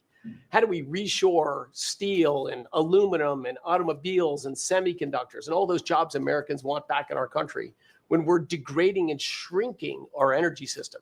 We were going to hand that leadership to China in artificial intelligence, not just to our economic loss, but to our huge national security loss. Your team around this table, and almost everyone around this table is involved in it, is just to completely pivot dramatically. We're stopping the closure of all these plants way before their retirement date. Some plants get to their end of life. That's a small percent of the planned closures. Most of those were just political nonsense at the cost to American taxpayers. So we have rapid new construction of power plants under in the United States. We're doing everything we can with suppliers who build the equipment for these power plants. They've got to build their factories bigger to build power plants in America. People thought those days were past. We weren't going to build big things in America anymore. We're just going to keep sending it over to Asia and overseas and just buy other people's stuff. Totally nuts economically, totally nuts for national security, and of course, crushing for working Americans, particularly Americans that work with their hands. But we are seeing a revitalization of those people, of that optimism. You showed that picture of that plant being built in Arkansas, dozens of those under constructions, just in artificial intelligence. But the reshoring of steel, of aluminum, of plastics, of fertilizer, semiconductors, like this, America's the land of opportunity. How did we get to become this awesome nation? Because we believed in the American dream and we leaned in on it. But the wealthy in our country and the coastal elites that live away from where stuff's actually made, they just lost their way, and politicians just let them have it.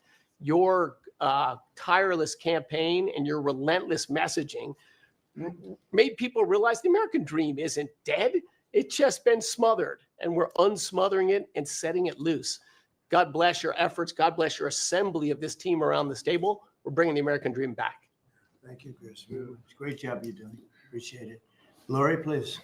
Mr. President, everybody here who spoke works at the Department of Labor, clearly, which I love. They have all the correct talking points, but I think that's a testament again that we are all working together every single day.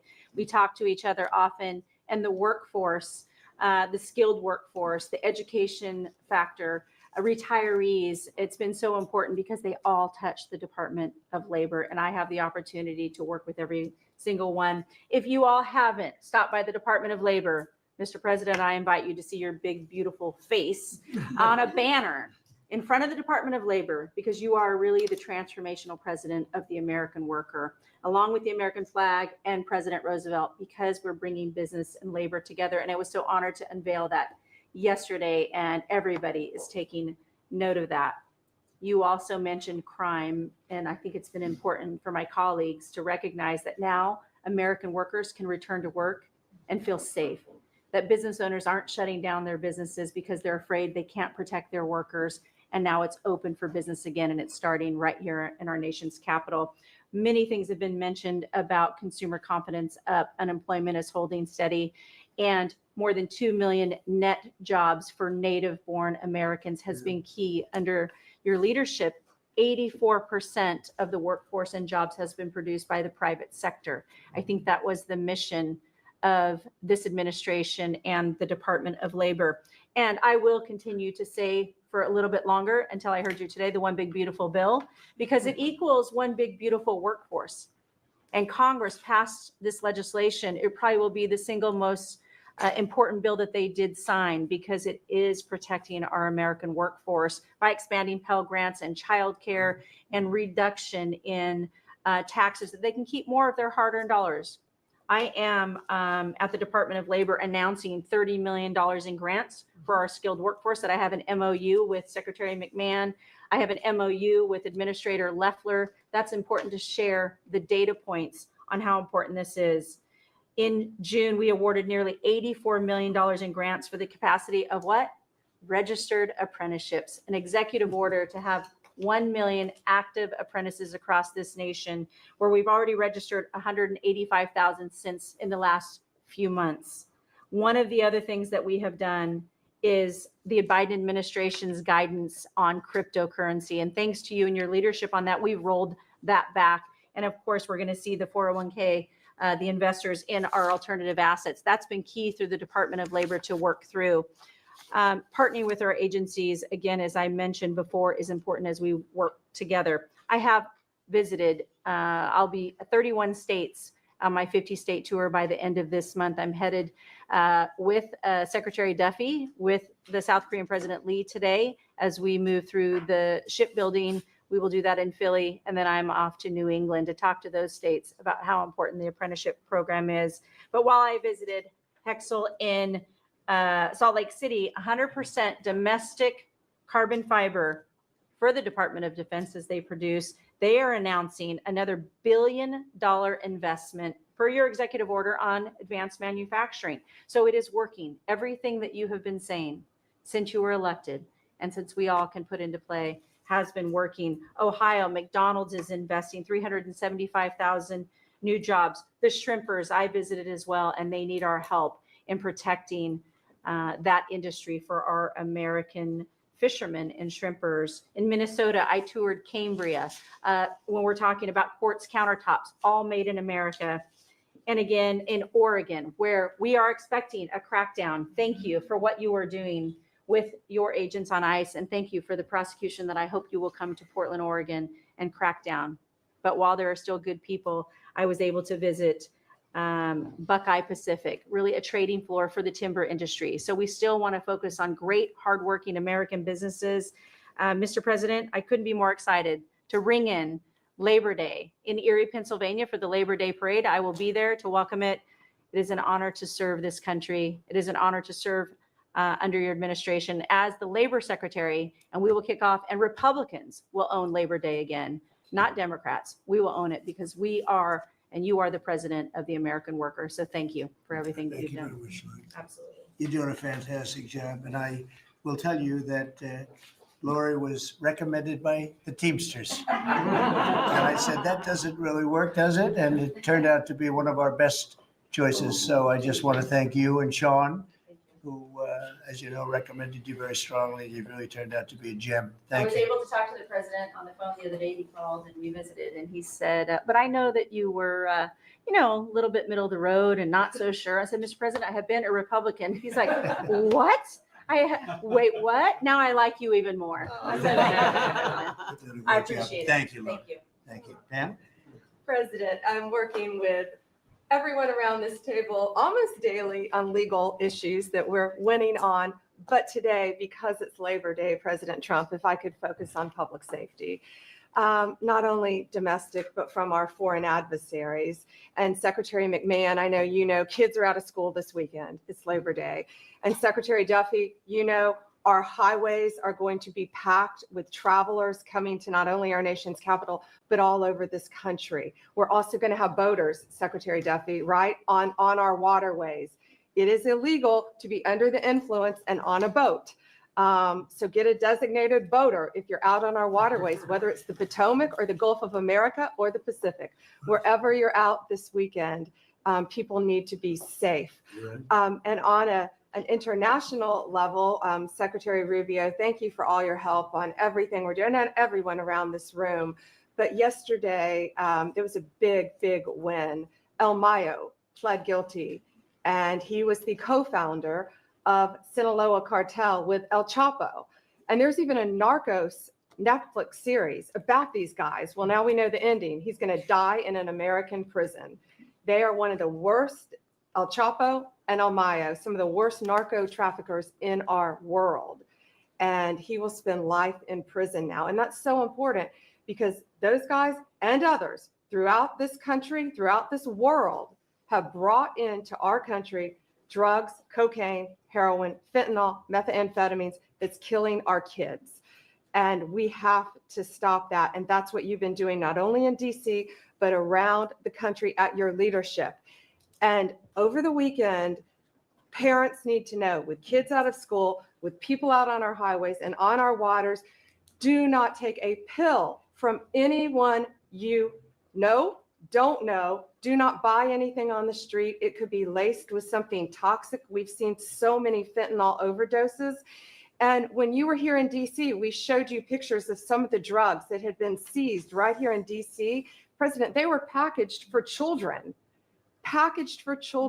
and people are dying from these around our country. So thank you, President Trump, for your leadership and for letting Americans know that it's now a safe place to go. But parents also have to know, college kids have to know to be vigilant and not take this trash, because you could be thinking you're taking a Xanax, an Adderall, anything, and it could be laced with something very lethal. It's a So great message. thank you, President. Great Trump. message. Thank And you, you've been fantastic this last 12 days in DC. The job you and your whole group has done is, All of us. everyone's talking about it all over the world. I hate to have to talk about that, but we have to. It's becoming a very safe place again. And the work, I've seen how hard you worked the last, well, from the beginning in all fairness, but this focus on DC is so important for the country. So great job. And to everybody, great And job. President, it's a team around. We're all working hand in hand, side by side, all of our agencies together to make America safe and DC safe. And Iris, congratulations on your baby. And I'm so glad that you're safe now. Thank you very much.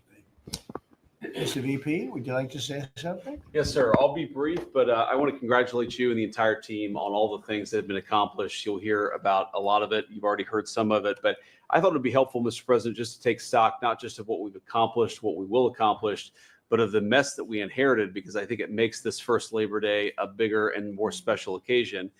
You heard, I think, Christie talk about this, that all of the net job growth under the Biden administration had gone to the foreign born.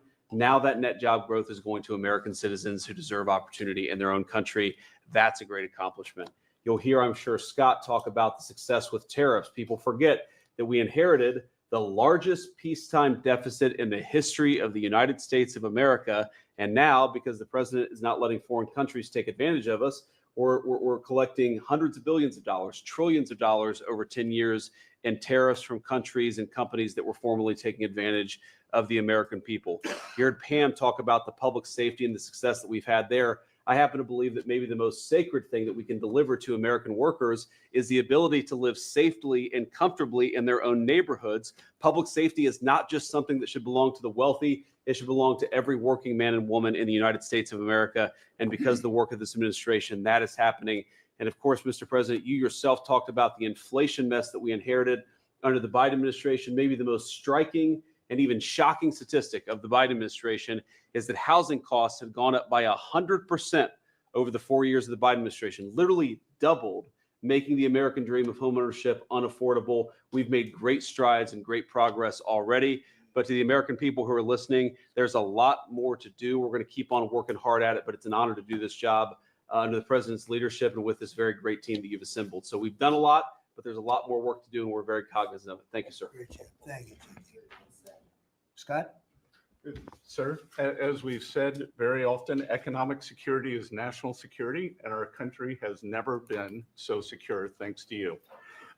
You have brought us back from the edge. You have the overwhelming mandate from the American people. You're restoring confidence in government, a topic that is on the front of everyone's mind, the Federal Reserve. The Federal Reserve's independence comes from a political arrangement between itself and the American public. Having the public's trust is the only thing that gives it credibility. And you, sir, are restoring trust to government.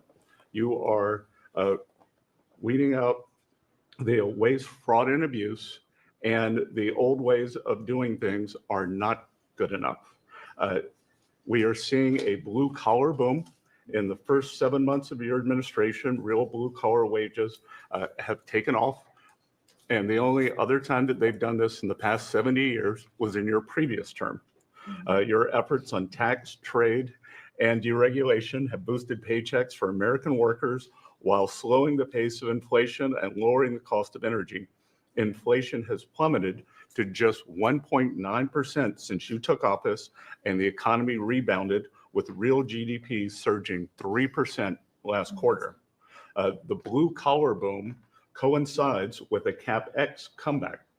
In anticipation of your one big beautiful bill becoming law, CapEx increased by American businesses by nearly 14% in the first half of this year.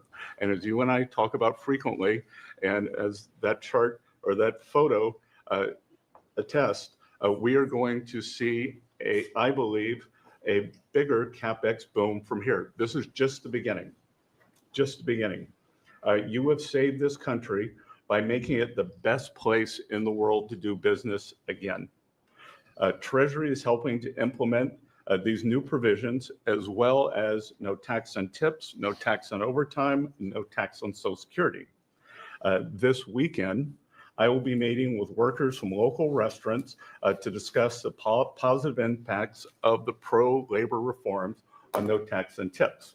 And I have to tell you, thanks to you, when I go into a restaurant or stop by a hotel doorman, I am the most popular person there. And since my first job at age 9 was as a busboy getting tips, I am going to spend Labor Day going from restaurant to restaurant, talking to workers who receive substantial amount of tip income.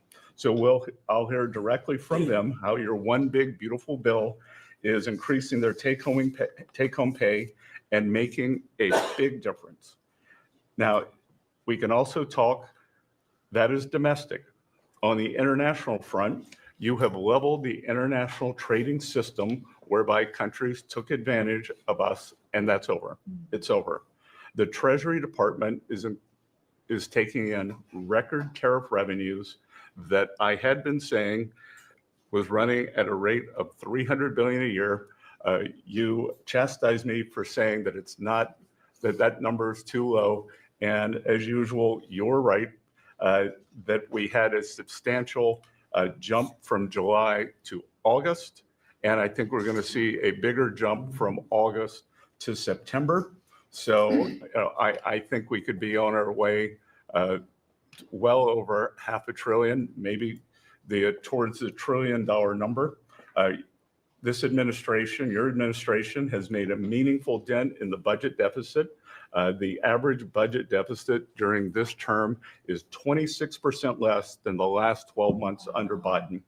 And even the CBO, and we don't agree with CBO on everything, as you said, last Friday, on a summer Friday, had to admit that they believe over the next 10 years, the budget deficit will be $4 trillion lower than they had previously scored. $4 trillion, 3.3 trillion of tariff income, 700 billion of lower interest cost. And I would expect that number could go up from here.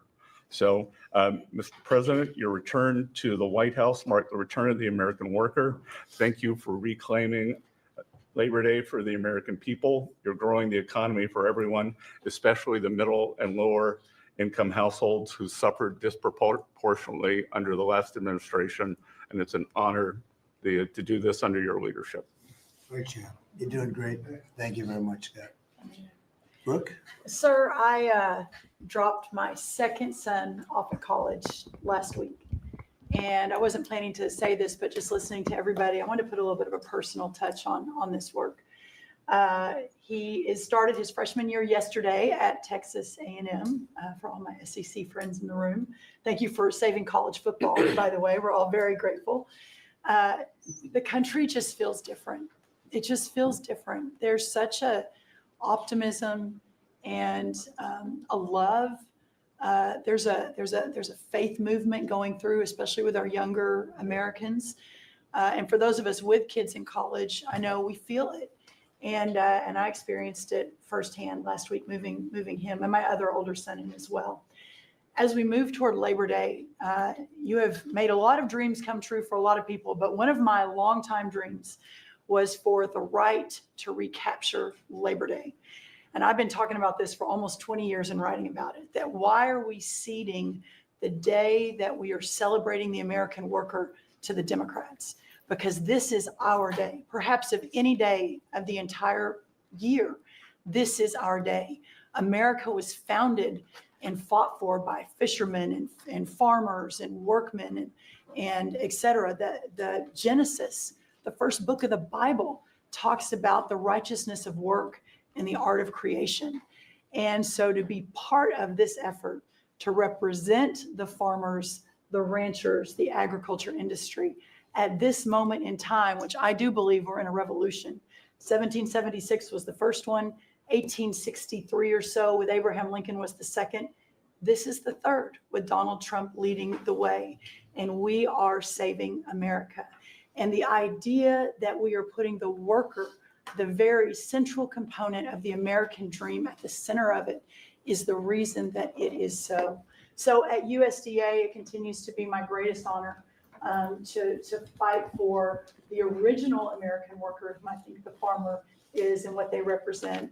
And as we are building new systems and new structures, as we have this year going to have the best harvest on record for our row croppers and others, what this team has done and is doing to open up those markets to ensure that these farmers can continue to return prosperity to rural America. I'll finish with this. This morning, we had a working group with 6 of our cabinet members. Bobby Kennedy representing healthcare, Linda McMahon education, Lee Zeldin deregulation, Kelly Loeffler small business, Lori Chavez Trimmer labor, and Scotty Turner housing. And how you leading the way in your vision, how that will return the golden age to rural America, to the very fabric of our country. And whether it's better hospitals, better education, more opportunity, less government, better and bigger small businesses, better opportunities for our workers, and better housing, and of course the agriculture piece of that, through the big, beautiful bill, what it did, the greatest investment in rural America in history. And now the opportunity to effectuate that is, again, a game changer, a country saver, and what a joy to be able to do it under your leadership. So thank you, sir. Thank you. Beautifully stated. Thank you very much. Scott? Yes, sir. Thank you, Mr. President. I'm so grateful to be here to celebrate Labor Day with the greatest team in America. And it is football season, so I'm happy about that. But Mr. President, I want to say thank you for, as Brooke said, reclaiming Labor Day. And you've been a tremendous champion for the American worker. I come from a hardworking family, as many people around this table do. And so thank you for helping us to change the conversation. And I believe we are changing the conversation around the kitchen table. And as everybody knows, you know, my job is to steward HUD. And we have at HUD been very intentional about changing the conversation about the dignity of work and the dignity and the honor of family formation through work, and how the younger generation, when they see their parents work, how they're incentivized to work. And that, you know, America is not a welfare state, but America was built on small business. It was built on entrepreneurship. And so as it pertains to housing, we're being very focused on that, and even some that receive HUD funding to make sure, like our Section 3, when you receive HUD funding, that you are given opportunities for the most vulnerable Americans that you serve to have work, to have opportunities to work, to have work requirements. Work requirements are not a bad word. That's a great word. Time limits is a great word to incentivize people, able-bodied, able-minded people to work. And I believe that we are, under your leadership, sir, changing that conversation in America to where working is an honorable thing. And Secretary Wright talked about revitalization. Revitalization means to bring new life.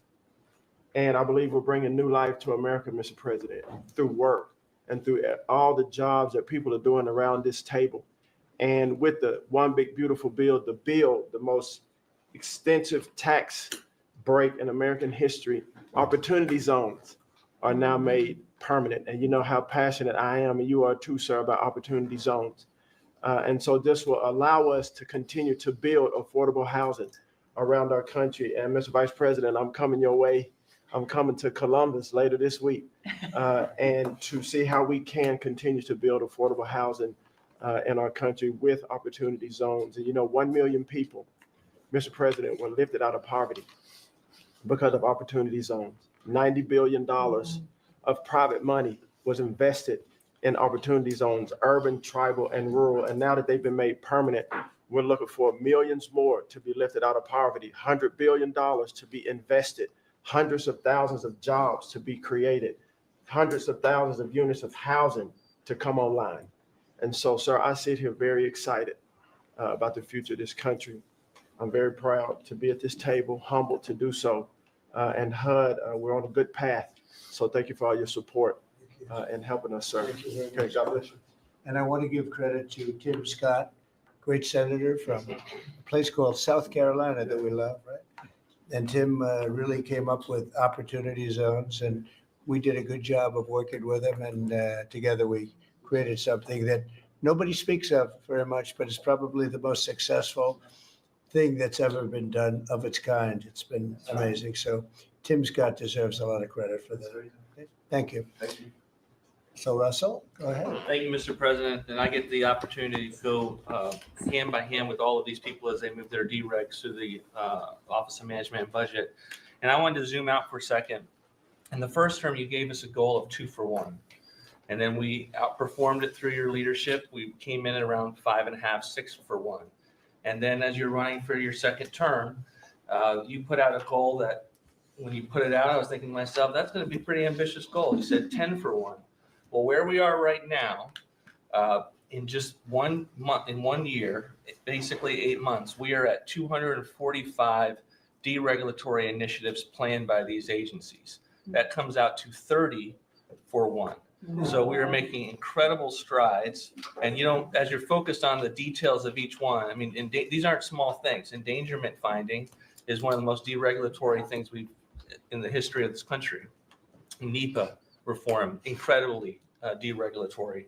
WOTUS just came in, which is Waters of the United States. So every single one of these agencies is doing incredible work when it comes to deregulatory. And we add that to the work being done to get us going on energy, reduce spending. We're going to lower costs for the American people. We're going to be able to have innovative jobs and get them back to work. So thank you for your leadership, Mr. President. Thank you. Great job, Russell. Appreciate it. John, central casting, I call it. Central. Well, Mr. President, I'm grateful to be with everyone today as we're talking about jobs and workforce. At CIA, consistent with your directives to all of us, we've embraced your mantra for a leaner, more effective, more efficient workforce. But at CIA, Mr. President, we have an additional challenge because, as you know, at times, our workforce had been misdirected. Its focus put on political narratives, some that even worked against you and always worked against the American people. I heard about that. But under your leadership and your direction, we have been focused back on the core mission of what CIA is supposed to be doing, which is to provide you and this entire incredible team around the table with a decisive strategic advantage in accomplishing your goals. And your success in that regard, the examples are clear and many. With regard to Iran, everyone knows that our DoD partners executed that mission flawlessly. But flawless military operations are subject to flawless intelligence. And as you know, Mr. President, CIA was the backbone in terms of its intelligence operations in providing that flawless execution that allowed you and your team to obliterate Iranian nuclear facilities and set back a nuclear program by years. Likewise, with regard to your ability to prevent and to preempt wars between India and Pakistan, between Armenia and Azerbaijan, between Rwanda and the Democratic Republic of Congo, in all those cases, CIA intelligence supported you and your entire team in making that possible. It's not just you, it's folks around this table, Secretary Bessent, Secretary Luckman, Trade Representative Greer, and their great successful negotiations on trade and tariffs. Again, it was a CIA workforce working to enable them to accomplish your goals. So as we roll into Labor Day, I tell you that the CIA workforce at the Trump CIA is grateful to be focused on what it's supposed to be, which is helping you prevent and end wars and to make America safer. Good. Thank you very much. You've been really fantastic, but I'm not surprised. I've known John a long time. I'm not surprised at all. Thank you very much. Steve, please. Mr. President, working for this government, for you, is the greatest honor of my life. I tell it to everybody, and I really do feel that way, and I thank you, because it's a privilege to go out there and represent you in your humanitarian effort, in your goals of solving conflicts all over the world. I think there were actually more than 7 conflicts that you put to bed in the last 8 months. And I hear these, I travel all over the world. In Hostage Square, they talk about you reverentially. It's really quite amazing. I sometimes wish that I had a cam recorder with me and I could put you right there as I listen to it. I was in Gaza, the first American diplomat, on your behalf, and as we delivered food and aid pursuant to your new aid initiative, pushed forth by your great Secretary of State, Marco Rubio, who it is a privilege for me to work alongside. The people were applauding you. The signs were up. I mean, these are people who I just don't think you get the proper credit for it all. We are negotiating multiple entries into the Abraham Peace Accords because of your vision. Azerbaijan, all these different conflicts that we're out there on your behalf on, these are people who have never really seen the world change in this way. Peace through strength really, really works. Russia, Ukraine, Iran, Israel, Hamas, we're having meetings all this week on all 3 of those conflicts, and we hope to settle them before the end of this year. Your team is nothing short of incredible. And there's only one thing I wish for, that Nobel Committee finally gets its act together and realizes that you are the single finest candidate since the Nobel Peace, this Nobel Award was ever talked about, to receive that reward. Beyond your success is game-changing out in the world today. And I hope everybody one day wakes up and realizes that. Amen. Well said.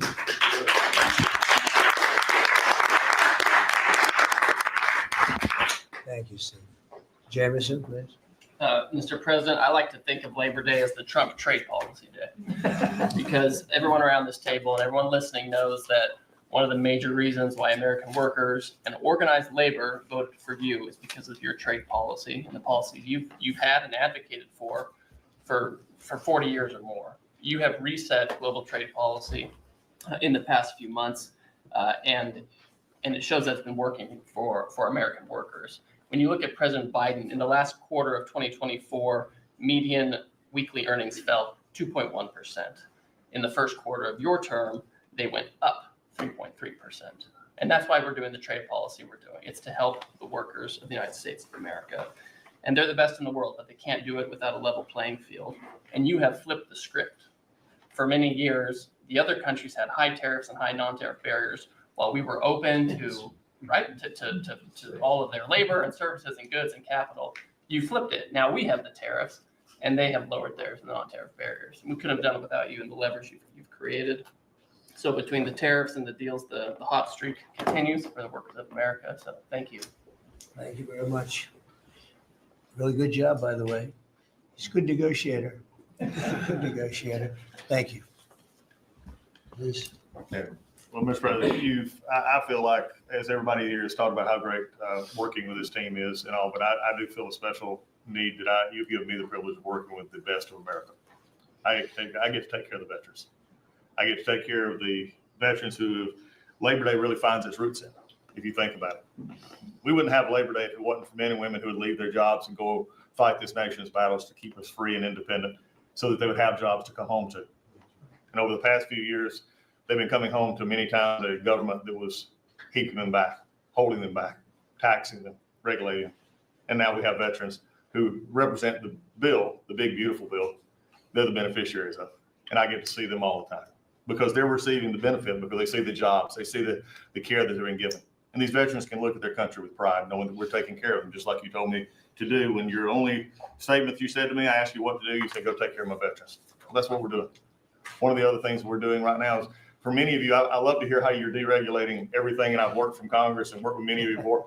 I get to do the same thing with the largest bureaucratic organization in the government. We're deregulating from the inside. And it's amazing to me because we have such a powerful workforce at the VA who really want to do good, but yet they kept tripping themselves up. They kept making their own, they'd take one step forward and put a regulation in that put them 3 steps back, and it always hurt our veterans at the end. We're taking that away. We're making community care again, Mr. President. We talked about this yesterday. We're making community care a part of our direct care system. So if a veteran wants to get into the community, they have our direct care and they also have the ability to go into the community. Something that the previous administration decided they wanted to keep everybody inside because they thought it was a fiefdom they were building. I'm telling you, we're not building a fiefdom at the VA. We're trying to take care of a service organization that takes care of veterans. So how do we do that? We make best medical interest where a doctor can send a veteran to the community a lot quicker without having to worry about miles and time logged and wait times. Just get them the help they need. We've actually expanded out, and it's made a difference in this regulation, and also unleashed a workforce that is now free of the collective bargaining agreements and other things that have kept them from being able to do the job of national security that they've been intended to. I'm actually giving them the benefit of the doubt to actually go be the workers that they're called to be, and that's what Labor Day is about. The VA is going to have the best workers. But just to let you know how that's working out, wait times at our hospital are going down because we're getting them in our hospitals, we're in the community care. And then one for you, Mr. President, you heard about this a lot, and that was backlogs. At the backlog when I first came in, and I've said this before, in February we had over 260,000 backlog. That means over 125 days of not getting an answer. In just a little over 4.5 months, we've dropped that over 100,000. We're under 150 and heading down to historic lows. We'll be within the next month lower than any time under the previous administration at all. That means our veterans are getting the help they need. So when you look at it this way, we've opened new facilities. We've put new facilities in places where workers can get to. We've expanded out hours, over 1 million extra hours, so veterans, younger veterans in particular, can get off of work and bring themselves and get their appointments in after hours on Saturdays. That's what it means to be in the Trump administration. That's what it means to take care of veterans. That's what it means for Labor Day, because you can't forget the ones who fought for us to be on this table today. And it's all because of what you've done and the progress that we've made. Well, you've done a tremendous job, and I hear it all the time. We have a 93% approval rating at the VA now. And you know what it was before? It was like horrible. So thank you very much. Mr. President, there's been some conversation about the Pete and Bobby challenge.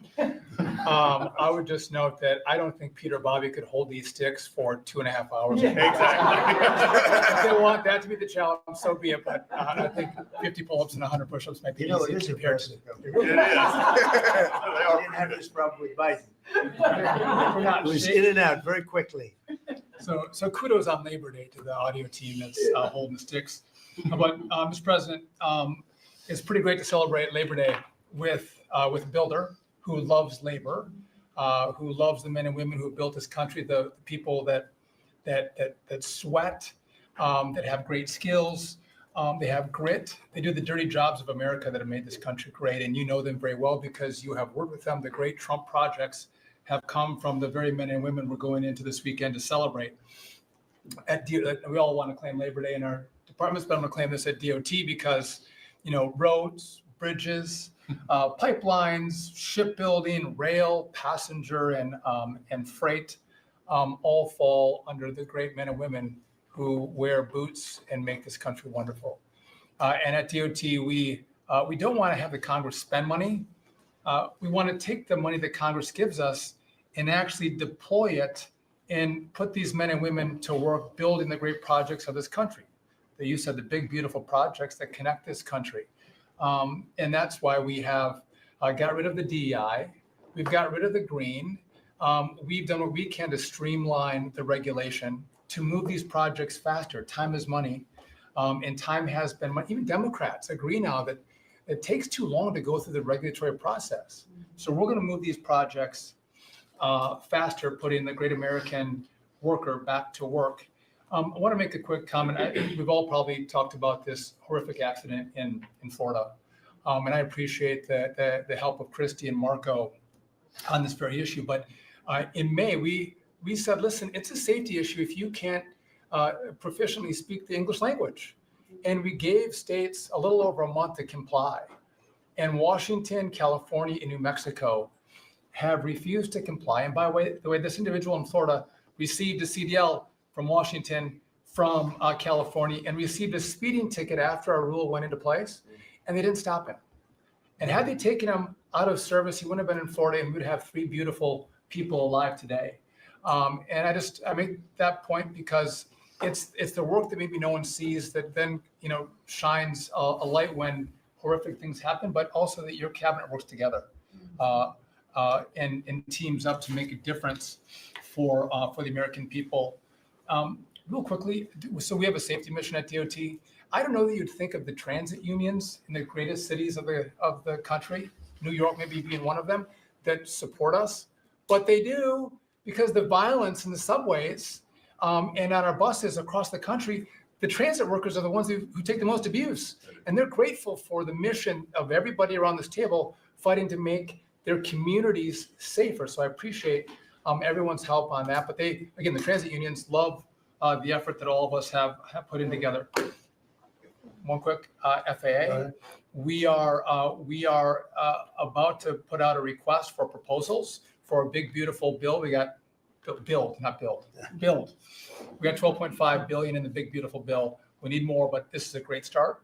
I expect the middle to the later part of July, we'll be through the process to bring the proposed integrators to you for selection. So we're looking forward to that. We will have the most, I'm learning from you, this is going to be the greatest contract ever crafted in the federal government for this build for air traffic control. Really, it's innovative, and we have unique tools at FAA. It's going to be a great contract. Bobby left me out of the windmill conversation, Bobby, but so there was a study done in the last administration that said if you build windmills 1.2 miles, within 1.2 miles from a roadway, it can mess up the automation and technology on a car. Same thing 1.2 miles from rail. The last administration buried that report, Mr. President. And so now what we've said is, what we're going to do is say, listen, I'm sorry, it is a safety risk to build windmills this close to roads. By the way, they want to build them by roads and by rail. We're going to say no more. It is a safety risk, and we have a report to show that. And just real quick. Good idea. It's a good team effort. I wasn't invited to the party, but I'm still going to the party. Maybe next time, Bobby. One last thing, we have this Mars to Moon mission at NASA. No, Moon to Mars mission. Sorry about that. But sometimes people think that space doesn't matter to them. But if you look at every rocket that's launched, the machinists, the truck drivers, the electricians, the welders that build these rockets in the industry that has developed over the course of the last 10 years in space, it's truly remarkable. It's not just rich guys setting up rockets in partnership with NASA. There's a whole industry of working men and women who we celebrate this weekend that build, refurbish, design the rockets that are making America the leader in space. So thank you for your leadership, and happy to celebrate this weekend with you, Mr. President. Really great. And he is doing a good job at NASA too. And we are, I think we'll have some pretty exciting announcements, and you enjoy it. It's been fun. I said, how about temporary? He said, well, can I go a little bit longer? He loves it. He loves it. And he's doing a really good job. Thank you very much. Appreciate it. Howard, please. So, making America great again is one of the key statements, and people don't always understand what you mean. So we always talk about 1870 to 1913, but in the mid-1980s, America owned more of the rest of the world than they owned of us. We owned $140 billion of the rest of the world net of what they owned of us. And when you came into office this time, the rest of the world owned $24 trillion more of our assets than we owned of theirs. And so when people argue with you about, the trade deficit is nothing, the trade deficit sends 1.2 trillion of our dollars to them. And what do they do with it? They buy the great America. Because when we learned in college, what we learned was that if you keep printing these dollars, they're supposed to devalue. But the problem is we're too smart. We invented the light bulb, the transistor, the GPU. So they keep buying us. And the only president ever to understand that, and you understood it in the 80s and the 90s, and I used to see you on TV and you'd say, God, what are these people doing? And finally, we've changed it. So let's go over what we changed. So Japan and Korea, they're never going to open their markets to us. So we've negotiated $900 billion that they're giving you to invest in national and economic security in America. The European Union, the second largest economy, $20 trillion. And all the experts said, you'd never get a deal done with them. And watching you in Scotland was my favorite thing, right? 15%. They'll pay us 15%, and we will pay zero. So we can export to their $20 trillion economy, and they can pay to come to the great American consumer, right? So a couple of other things. 4 days before you took office, the Commerce Department, which had the CHIPS money, they set up this thing called NatCast, which was a make-believe not-for-profit. And they signed contracts to wire them $7.4 billion. This was just nonsense. So we stopped the payment. We've got the money. It's an illegal thing to try to set up a department that's not the Department of Commerce, that kind of acts like the Department of Commerce. And what was it filled with? All these people who work for the Biden administration. I mean, it's exact corruption that you talk about. $7.4 billion now clawed back. Last week was the most fun. In 1 week, Intel came in, right? The Biden administration had given $11 billion to Intel, given it to them, done. Corporate just gift. And you turn that into really, it was like less than 5 minutes of conversation. And Intel agreed to give us 10% of their company, which of course was worth $11 billion. So it's not socialism. This is capitalism. If you give someone $11 billion, who's just building in America, they're not doing something special. They're building in America. And their CEO told the president he didn't need the grant. And you said, well, then why don't we get something for it? So it's amazing. You're going to watch semiconductors come home, right? We don't produce semiconductors. We've got 165 billion for TSMC, but you're going to watch the whole ecosystem come home because Donald Trump is the only president who understands the magnet to make them come home is one word, which used to be a favorite word. Now it's dropped to number 4, which is tariffs, right? Tariffs are going to bring semiconductors home. They are going to empower Bobby to execute MFN. Tariffs are going to be one of those tools that he's going to use to do that. We're going to do it for furniture. We're getting autos. We got steel, aluminum. I mean, it has been a blast, a blast. So 2 more things. The Department of Commerce is going to start issuing its statistics on the blockchain because you are the crypto president, and we are going to put out GDP on the blockchain so people can use the blockchain for data distribution, and then we're going to make that available to the entire government so all of you can do it. We're just ironing out all the details so we can do it. Patents. We have given tens, if not hundreds of billions of dollars to universities for them to do research, and they invent things. And you know who owns those patents? The universities.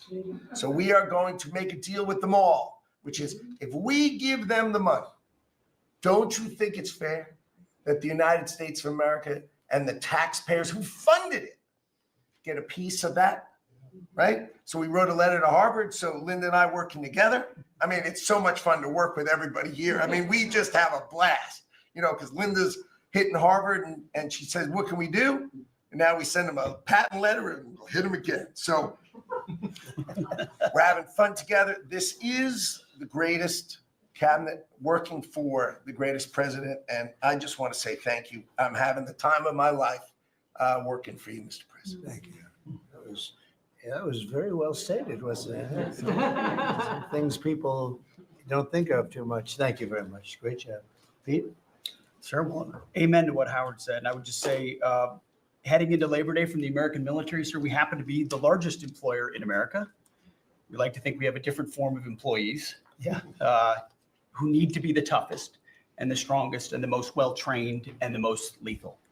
And under the previous administration, and for decades, frankly, it was social justice, it was political correctness, it was divisive ideologies seeping into the ranks and changing how well we do our job. No more. Now it is only merit-based, gender-neutral, colorblind, the best of the best from the top to the bottom. That's our expectation. And so you've enabled that. So from the troops directly, which they ask me to say all the time, thank you for your leadership, for your boldness, for your clarity, for common sense, for providing a shield for the rest of us to put America first and to apply peace through strength. We're in the strength business. That's our job, is to stand behind everybody here and alongside John in everything they do to keep the country safe. And the world is noticing. And I wish everybody could. There were 2 meetings yesterday that I think tell the story. One was, because today happens to be the 4-year anniversary of what happened in Abbey Gate in Afghanistan.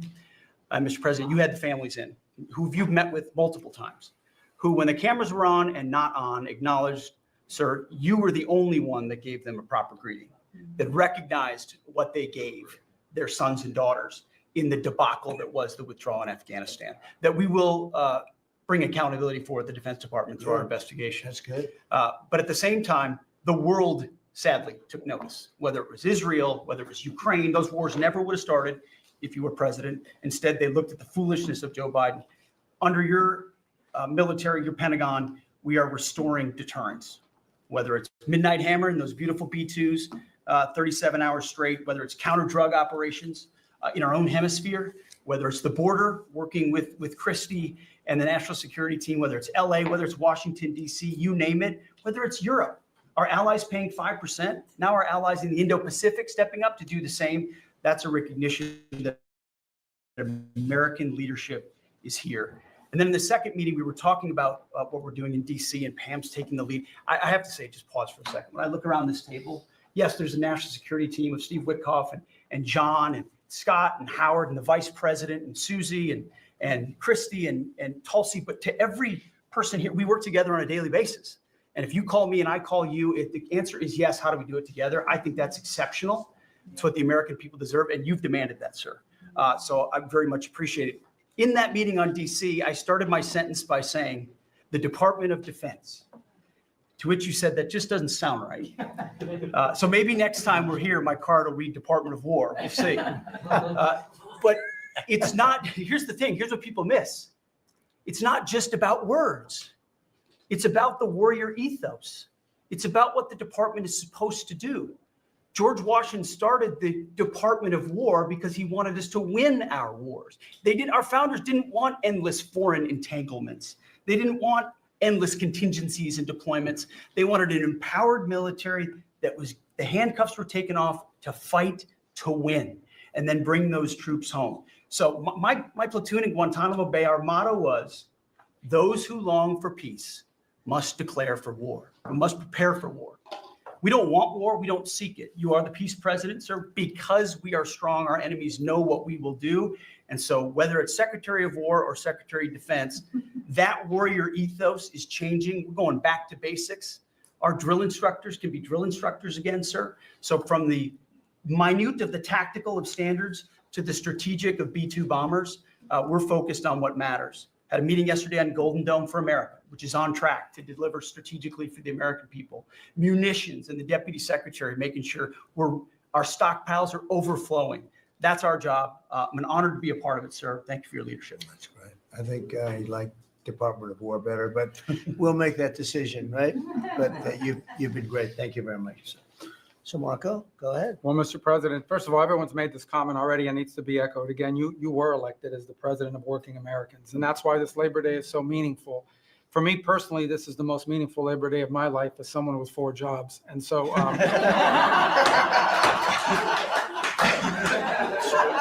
It's true. And but on the point of, you made it very clear from the outset, even in foreign policy, everything we did has to be pro-American. It has to make America stronger or safer or more prosperous. And there's just a few things I want to touch through because it involves your team under your leadership making it happen. The first is, for the first time in the modern era, we are truly on offense against organized cartels that are pumping poison, killer poison, into our cities. And that's a team effort. It's Christie's team, it's Pete's team, it's Pam's team, and obviously it's under your leadership. And by the way, we're getting incredible economic international cooperation. Countries just in the last week, Ecuador, Paraguay, Guyana, Trinidad, today Argentina, all joining us or trying to be helpful in advancing this. And this just, one thing is we're going to stop drugs from coming in and we're having record seizures. But another thing is to build an international coalition against the scourge on the international stage. The second is mass migration, illegal mass migration, which is dangerous for the country but harmful for American workers. What's happening on the border is essential. But it's not just what's happening on the border. And again, Christy and her team have been essential in this. We have countries all over the world that are actually helping us, whether it's through safe third country agreements, whether through it's stopping the migration flow from coming here in the first place, incredible international cooperation. You've redefined our border. It's no longer just our physical border. We are doing things ahead of time to prevent this from happening and getting cooperations from countries that we've never seen before. And last, I would say, and Steve touched upon this, who, by the way, is doing a phenomenal job. Steve is both a great negotiator and he's also a nice guy, which are two tough things to pull off together. But it's incredible. But we both work for the peacemaker and chief. Think about it, how fortunate we are as Americans to have a president who's made peace a priority. And just since the last time we've met, there was a war going on in Cambodia and Thailand, between Cambodia and Thailand. The president just picks up the phone and tells them to stop fighting. And within 72 hours, the fighting had stopped. You know, there's no other leader in the world that could have done it. And the fact that you were willing to spend time to do that and to make it happen is, of course, essential. And then the war that didn't happen because of Azerbaijan and Armenia coming here to sign that peace deal, which is historic in so many countries. You know how many countries said, that's never going to happen. It isn't possible. And it occurred, Mr. President, because of your leadership. And then on a point of personal privilege, I wasn't even going to raise it. I haven't even talked to you about this. It's a little controversial, but I think I need to bring it up at this time of year. This thing about people getting married on Saturdays during college football season is a scourge, Mr. President. It's dividing families. And I don't know if we can have an executive order on this, just saying, but it's really difficult. There's 7 other months of the year that people can get married. So I just wanted to say that because it's very, very difficult. Thank you. Fantastic. Thank you very much. Doug, please. Well, Mr. President, you've heard from around the table how people are grateful to have an opportunity to be part of this team, have an opportunity to work for you, and have an opportunity to serve the American people. And I would say as we head into this Labor Day, the thing that really differentiates you and your leadership and everybody around this table is one word, and that's respect. Because this is a group of people that respect our farmers and ranchers. We respect the people that are in law enforcement. That's a huge change. Respecting the people that are in uniform, respecting our veterans, respecting our shrimp fishermen. I mean, whoever it is in this country, people that are building our roads. This whole group embodies that sense of respect. And when we start with that, then who benefits? We come up with policies that help those people. And what have you done? You've led an opportunity for us to have the lower taxes, way lower deregulation, record amounts of investment that's coming into this country. We're going to be seeing lower interest rates. All of those things coming together is a gift to the working people.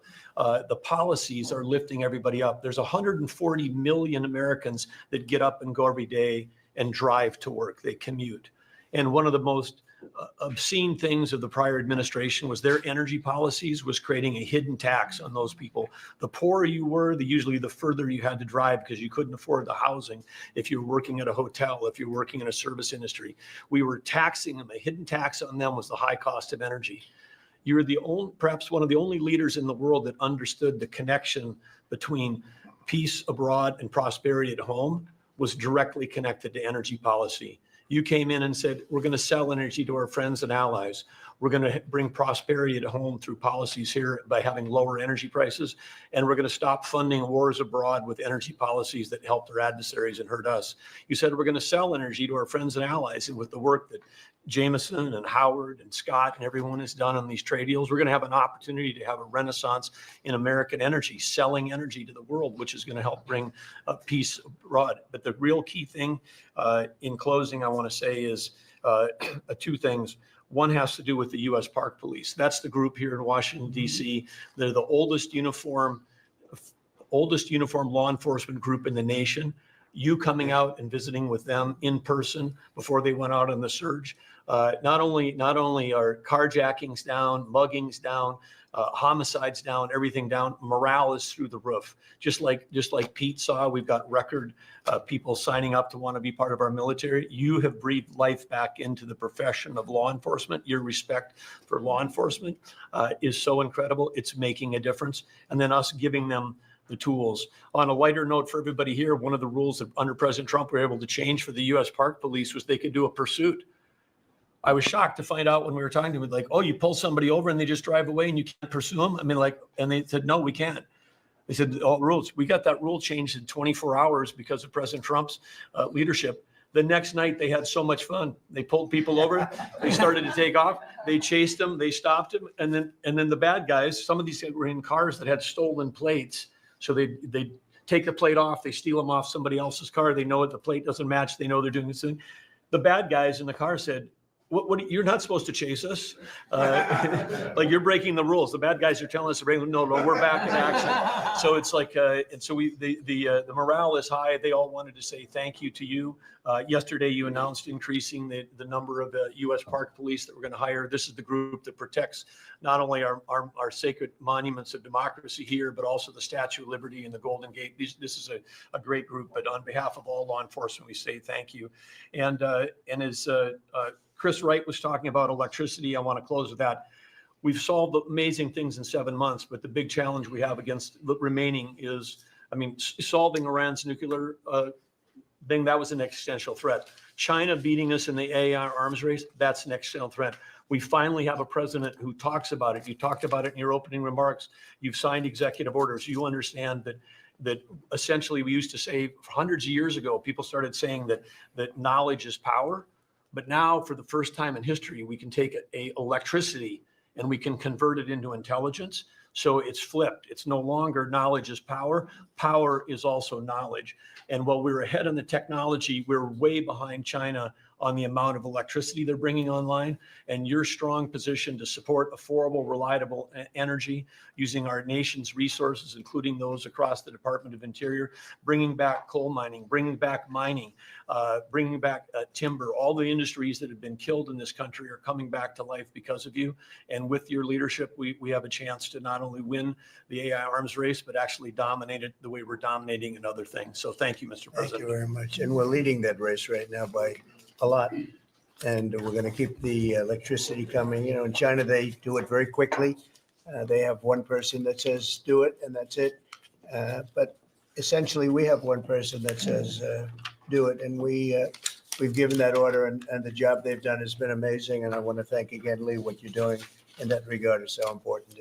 And the rapidity, just as fast as them, because it's a question of a week versus a day, and that's not going to make the difference. But you've done fantastically, and Doug and Chris, amazing job. So we've done this for a little while now. I don't think you've ever seen anything like it, and I think Sean was right. These guys that are holding these up, if you ever try holding your hand out for 2 hours, that's a long time. These are pretty strong characters. You've been doing that a long time, I guess. Congratulations. Are you getting tired? Are you getting tired? I'm looking at these guys. They look like they have no problem. It's amazing, actually. It's I think they would have beaten you guys in the test. So I want to thank you. If you want, it's been a long time. If you want, we could go in and we can call it a day. And feel free then to ask some of the questions here. Look, I believe in very open, we want to be open, above board. We want to be honest with the media. I wish the media was totally honest with us, but I think they're getting better, to be honest with you. And so we'll see. But if you want to take a few questions, you really want to. On a serious note, when it comes to Fed Governor Lisa Cook, her lawyer has said that they're going to be filing a lawsuit challenging this legal action. What is your response? Are you prepared for a legal fight? And then a little bit Oh, more- sure. Always. You always have legal fights. Look, I had a legal fight that went on for years with crooked people, with very horrible people that have been found out now between John Ratcliffe and Tulsi and Pam. And the things that we found out, of course, it's a very, very sad group of people.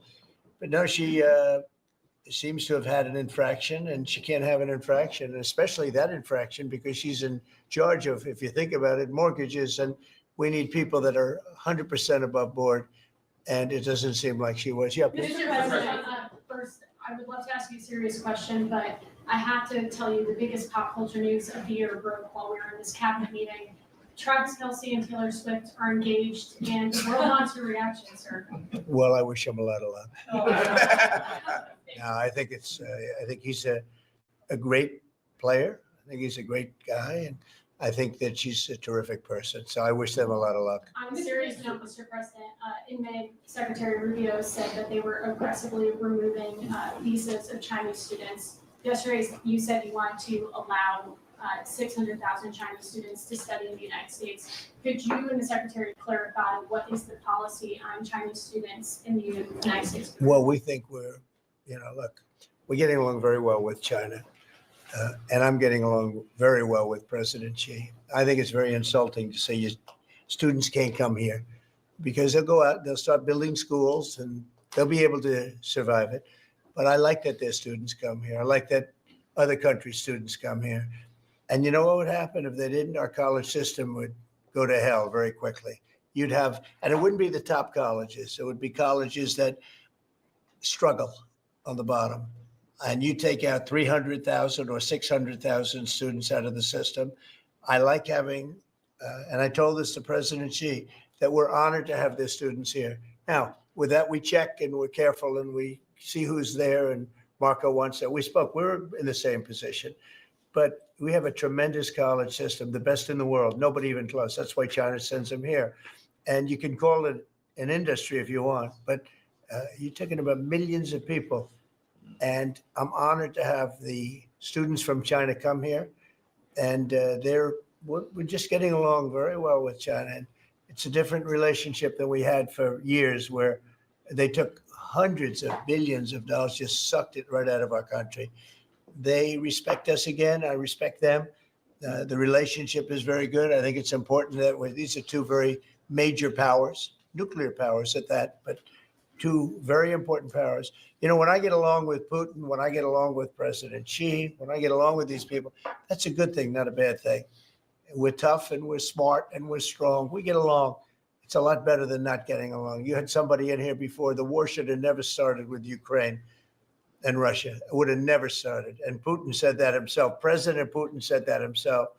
So we want to see college students come in from countries. There are some countries that we can't necessarily say that. These are places that have ideologies that we can't live with. So there are some areas, some countries that we can't say that, but we're honored to have the students come here. Please. Yeah, please. Yesterday you said that within 2 to 3 weeks we would have a conclusive, pretty good conclusive end to the war in Gaza.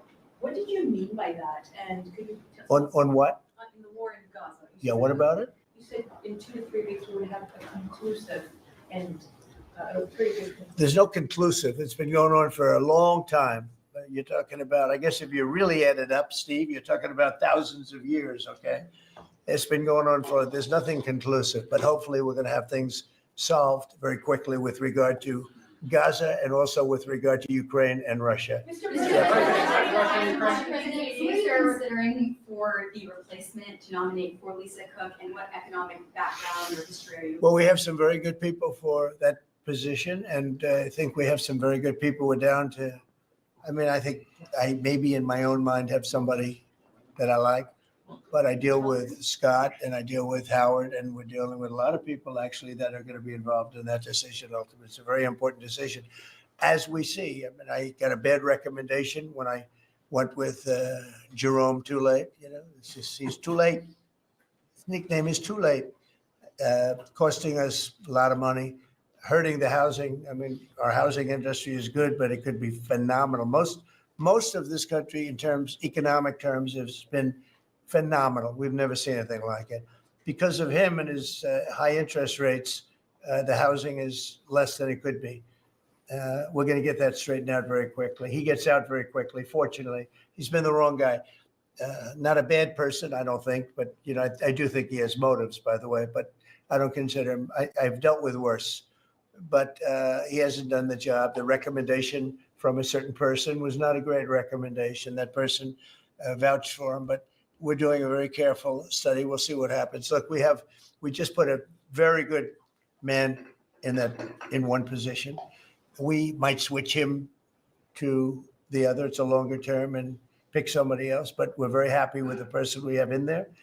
And we'll have a majority very shortly. So that'll be great. Once we have a majority, housing is going to swing and it's going to be great. People are paying too high an interest rate. That's the only problem with housing.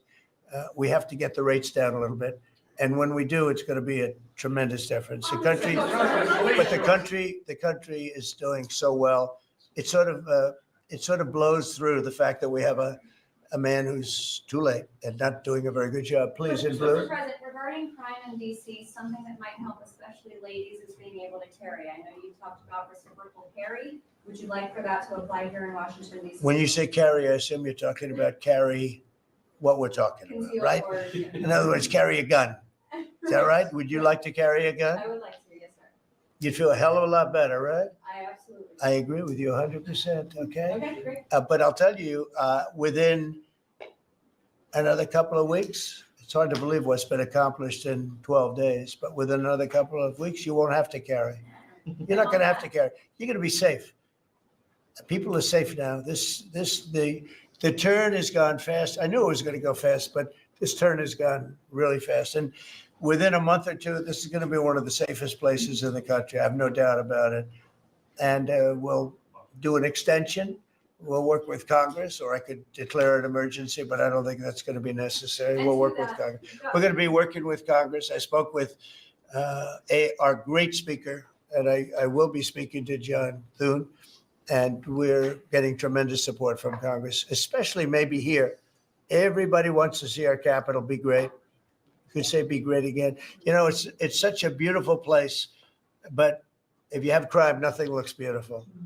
So, but you won't need to carry a gun, but if you do, Well, I would it's like going to to be know your the choice. option, just in case. Well, a lot of Sure. people feel that. Also in other blue cities, you've got Karen Bass in Los Angeles, Brandon Johnson in Chicago.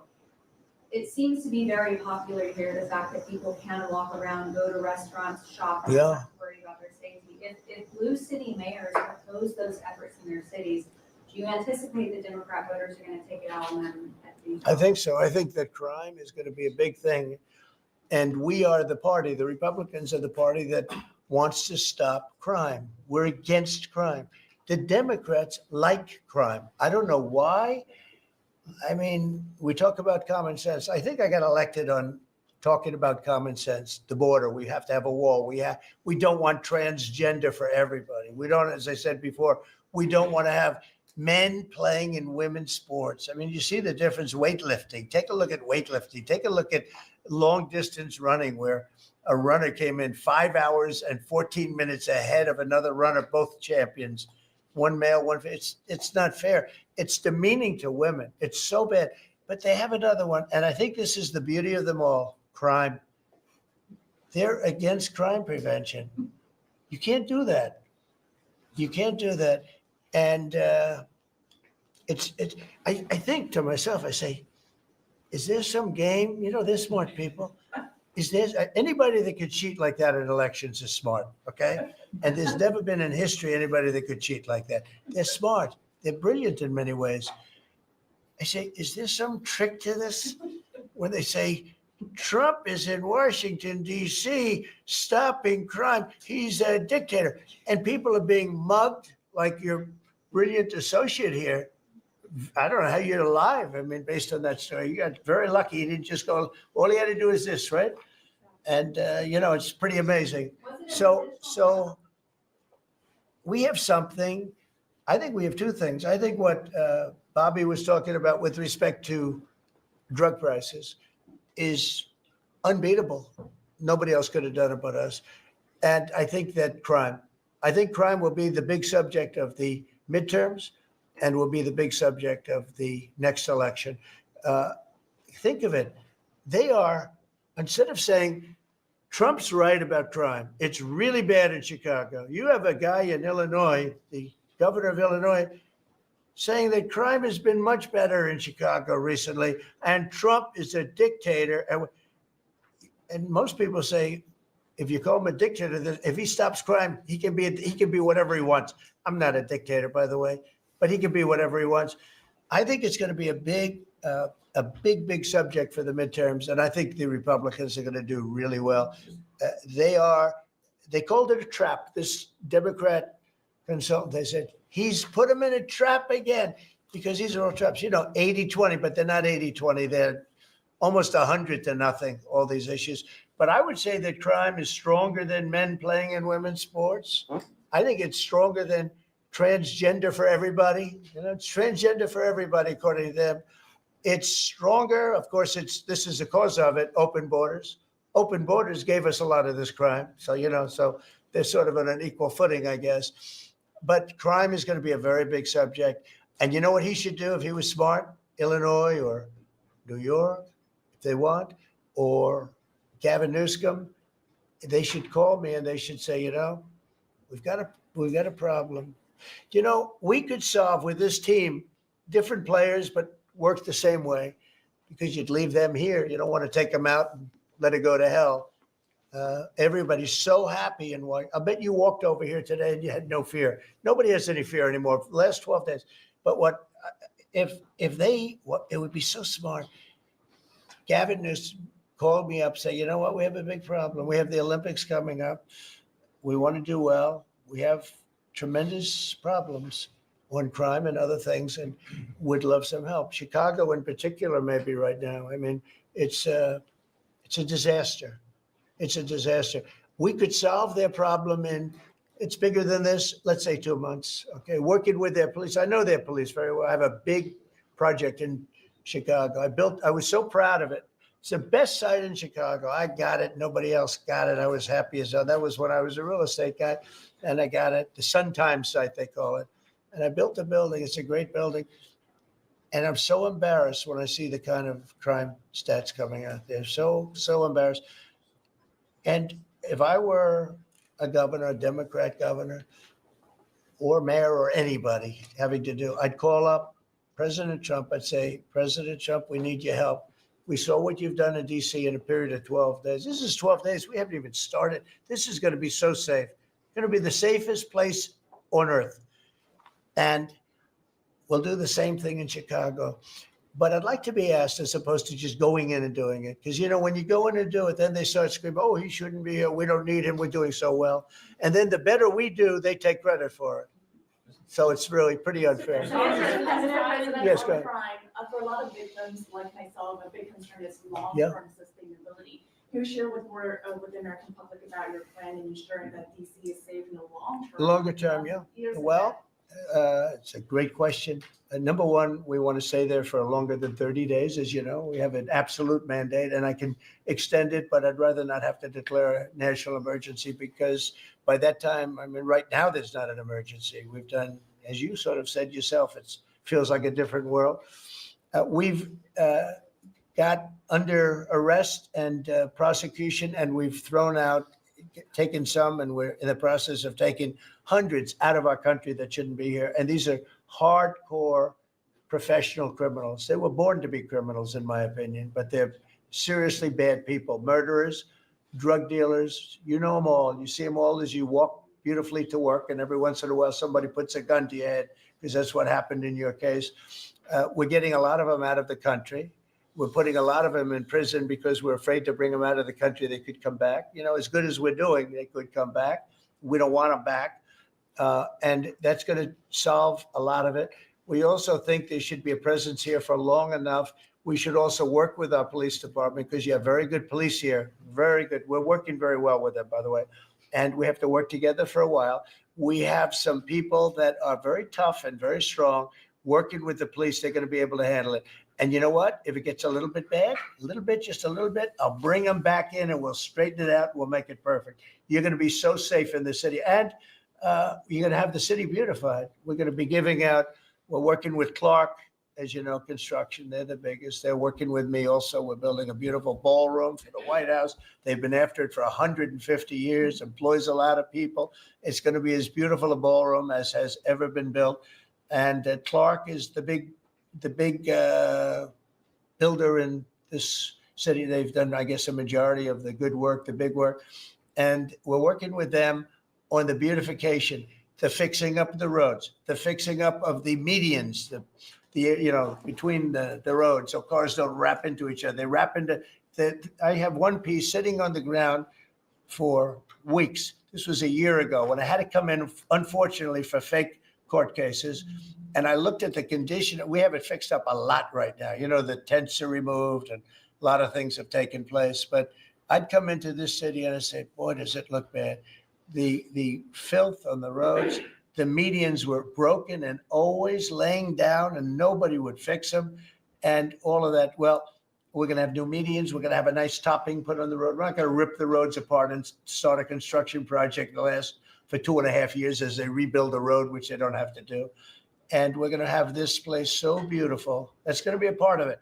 Now, the biggest part is crime, but it's also a part, when you see a dirty city, it's like I told, I don't know, it became the #1 thing viral. I said my father is a smart guy, he's a great guy, he's a loving, wonderful father, but he could be a little on the tough side. He told me that, son, when you walk into a restaurant and you see a dirty, filthy door going into the restaurant, don't go there because the kitchen's dirty also. When they see a dirty capital, the rest of the world, they lose a lot of respect for our country. This capital is going to be so beautiful. We're going to have new poles, new lights, new fences. It's stuff that when you add it up, it's money, but it's peanuts compared to what we're talking about.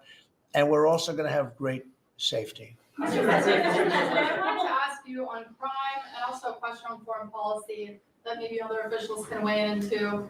And on crime, Iris shared her story, and you mentioned, about people going to dinner. A terrible story. I'm just amazed she's here. When the gun is when the gun is put to the head. Did they ever capture these people, by the way? I kept calling, but I haven't heard back about this guy. It'd be really great if you could maybe give the information. She's very good at capturing people, She's very good. If you could give that information to Pam, would be great. Would you do that? Yes.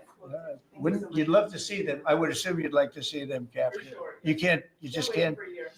Yeah, take a good look at that. So, Go ahead. So go ahead. Just a few weeks ago, I was out to dinner with my husband, and then, we're taking the metro back, and then we get attacked on the metro. They're throwing things, some teenagers, like throwing liquid at us. Oh, they're throwing things. They throw. How about where they chop down the granite curbs and the concrete curbs? But the granite curbs so expensive. Those granite curbs, nobody uses them because they're so expensive.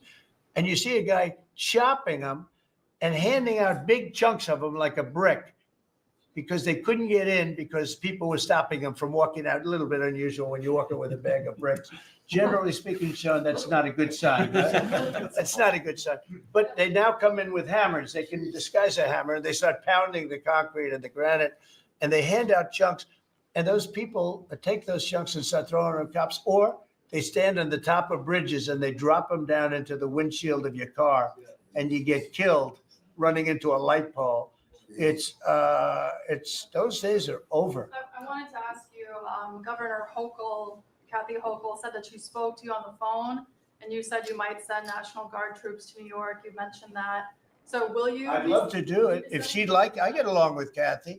If she'd like to do that, I would do it. See, look, New York has difficulty and I don't want to make this I want to make this like friendly, but the places we're talking about happen to be virtually all Democrat run.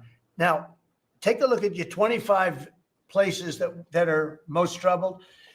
Everyone, except maybe one, and it's way back in number 24 or 25, but essentially 25 out of 25 are run by Democrats. And cashless bail was a disaster. When they did that, and I believe it was instituted first in New York, but when they did cashless bail, that was a tragedy for this, because that's when it really started. It really started getting bad. When somebody kills somebody, you don't say you can come out, you don't have to put up anything. You put that person in jail and you find out whether or not it's true, but you don't give cashless bail with a promise to come back in a couple of months. We'll start talking to you, because they go out and they kill other people, and you can't do that. The cashless bail has been, it's just a woke thing. It's got to stop. You see that, Christy, better than anybody. It's got to stop. It causes unbelievable. And we're doing that. We're stopping it in D.C. I would love to have the governor of Illinois call me and say, look, we have a problem in Chicago. We will stop that problem in Chicago in 2 months, maybe less, 2 months. We'll stop it. These are tough cookies we have working for us. These are tough cookies. These are not politically correct soldiers. That I won't go into definitions of what that means, but these are not politically correct soldiers. These are rough guys. I watched it last night. I see it. I saw them the other day when we went down and we spent some time together with them. These are tough cookies. These are not people that you're going to laugh at and spit in their face and they're not going to do anything about it. And these people, they're afraid. These gang members who are bad people too, These are bad. These are just bad people. Ours are bad, but they're bad in a good sense, right? You don't understand that, Scott. And we can solve Chicago in 2 months. Now, then, as per your statement before, we have to keep it going, and we'll be able to keep it going. The first thing you have to do is get it down. We are very close to being in that position in DC, and within a month, we will be within a month from when we started, which is quicker than I thought. You're going to feel very, very safe. I think you feel very safe right now. But I would love it to have these governors, mayors call me and say, we'd like to invite you into our community because we have a problem and you can handle the problem and we can't. One other thing, sanctuary cities, they should be terminated. They're sanctuary for criminals. They're safety and security for criminals. They are very, very bad. And all of these places have big sanctuary cities, and all they're doing is protecting criminals. Okay. About Lisa Cook. You have spoken out very strongly for a long time about what you see as the weaponization of government. Yeah. Is your administration weaponizing government by digging into the mortgage records of officials you don't like? No, they're public. I mean, you can find out those records. You can go check out the records yourself. And you should be doing that job, actually. You wouldn't do that because that's not the kind of reporter you are. But you should be doing that job. I shouldn't have to be doing it. If you did your job properly, we wouldn't have problems like Lisa Cook. Go ahead. You were going to say something. Go. Blue? So you'll get voted to lower interest rates? On national Yes. security. I think we have to have lower interest rates. Yes. A follow-up question for you and Madam Attorney General on national security. We've heard from Stephen Miller yesterday in the Oval Office that there are street criminals here in DC who are actually found to be doing business with transnational criminal cartels That's right. overseas. And we know who they are, and we know who they're doing business with. And we're arresting the people, very strongly arresting, and we're keeping them there because, you know, your laws here make it very difficult. And one of the other laws we're trying to get done, because you have 14-year-old kids that are just as tough as a 25-year-old kid, just as dangerous, and they carry the same gun. And we have to make a provision where they're treated like older people because these are seriously tough, bad. They're children, but they're criminals, and they're really bad criminals. And they're used by older people because they never get charged because you can't do anything to them. But we are getting that changed, Pam, I hope, because you have 14-year-old kids that are evil, they're sick, and they have to be put away. Something has to be done because you can't have a society where they're allowed to walk the street. You know that better than anybody. On your way to Alaska. I can't believe it. You're not tired holding that? Look at this. How strong are you?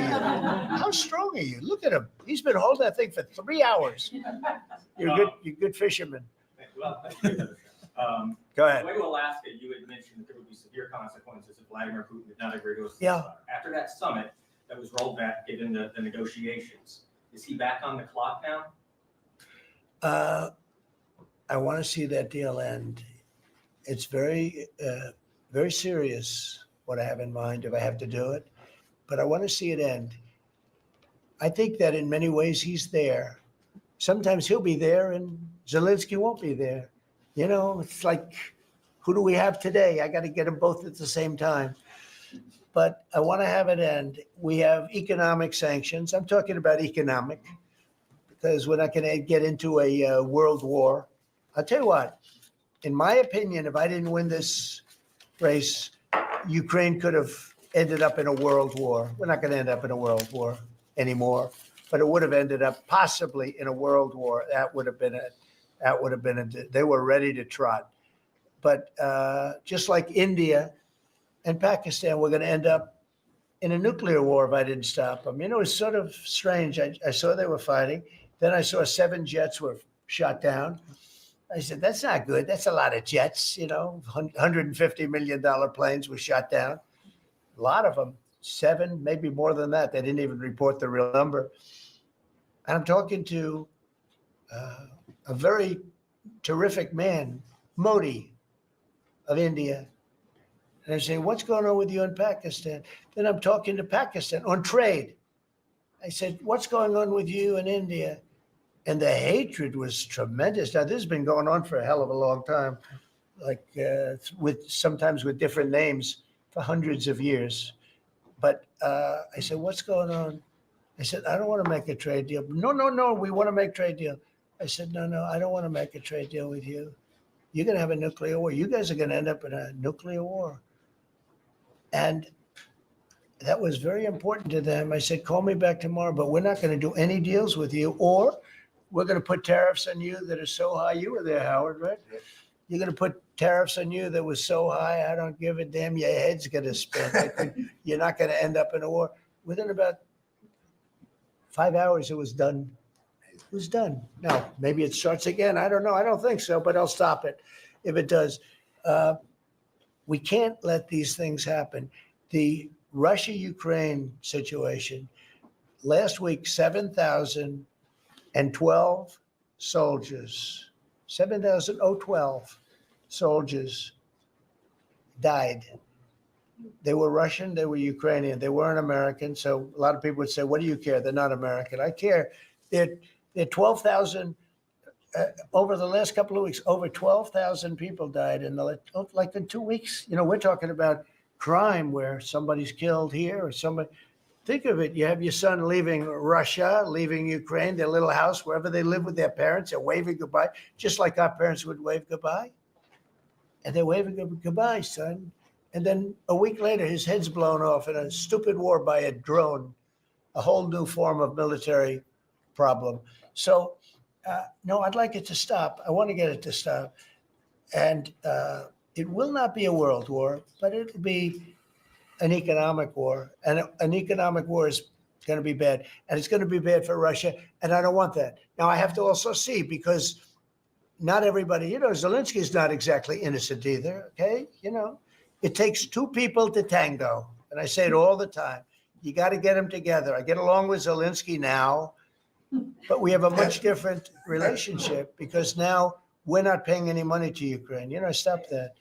We're paying money to ourselves. What's happening is NATO is buying all of the equipment and paying in full.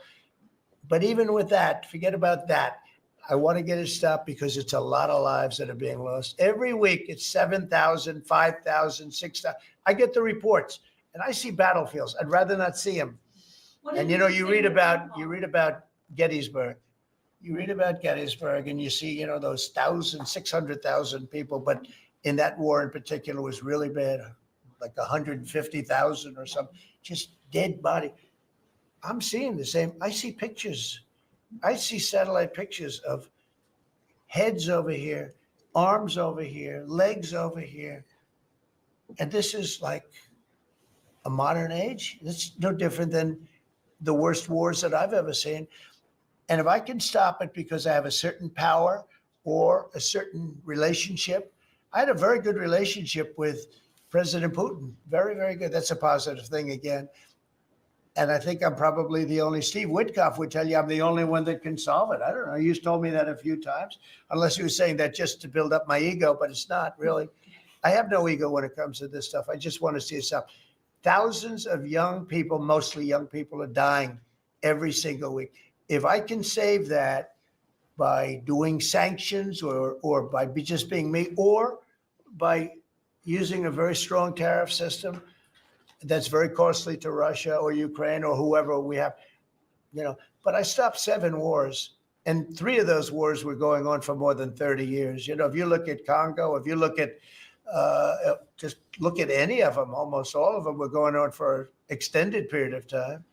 Now, interestingly, one had just started. It was 2 days old, and you know that one. And we did that one when we were in Scotland negotiating. It was 2 days, but there were 2,000 dead bodies laying on the border. And I got that one stopped too. And I'm very honored by that. But I still, the one that I thought would be the easiest is turning out to be the hardest. That's President Putin and President Zelensky. But I think I'll get it done. Why do you think that is? Why is it harder than you thought it would be? You never know. It's war. Can you stop the With war, you never know, right? War's very tricky, very horrible. But with war, you never know. Things change. People go into war, think they're going to win the war, and then they get their asses kicked, and they lose their country, and they lose millions of lives. Nobody goes into a war thinking they're going to lose. They go in. I'm sure that Ukraine thought they were going to win. It's going to be, you know, we're going to win. You're going to beat somebody that's 15 times your size. Biden shouldn't have let that happen. Biden shouldn't have, I mean, the man was grossly incompetent. He should have never been there. That would have never happened. But you don't go into a war that's 15 times your size. Do you think? Say it. Fed just put out a statement saying that Lisa Cook has indicated to her personal attorney that she'll promptly challenge this action in court, seek a judicial decision that would confirm her ability to continue. That's all right, whatever it Says is. the Fed will abide by any court decision. Thank you very much You for reading abide it. by a court decision. I abide by the court, yeah. I abide by the court. Yes, please. That's enough. That's enough. Mr. Go ahead. Vanity Fair, what other companies are you thinking about taking a stake in? Well, you know, we didn't take a stake in the sense that it was reported. Everyone said, I bought a stake in Intel. No, I got it for free. I said, I was with is that correct statement? Howard was there. Absolutely correct. Scott knew all about it. They came in, a man was charged with something by a very good person. Senator Cotton made some statements about the gentleman that was running Intel. When he came in, and I said some rough things about him, I said, I'm not happy with it. And they called, and he was very devastated at what I said. I said he should immediately resign. And he came to see me, and I was very impressed by him, actually. And he made a mistake, or factors happened where something like this could have taken place. In the meantime, his board was staying by him. And I said to him, and took about, I would say, less than 45 seconds. I said, you know what you should do if you're smart? Give the United States of America 10% of your company. And he looked at me and he said, I'll do that. I said, I just made $11 billion for the United States. And we made the deal. I didn't pay, we didn't write a check. Now, I guess Biden, with his stupid CHIPS Act, handed money to all these people that didn't need any money. It didn't do anything. You know, they're giving billions of dollars to everybody. They all have so much money, and they have more money. But there's no commitment that you had to build. They just took all this money. It's the stupidest thing I've ever seen. See, with tariffs, they have to come in, because if they don't come in, they can't sell into our country. So it's power, and you don't have to give up any money. But I said to him very simply, I'm glad we're straightening this out, because everyone thinks I bought in. No. I said, it would be great. We'd be a great partner for you. And I want to see Intel do well. You know, Intel was a great company, and it can be a great company again.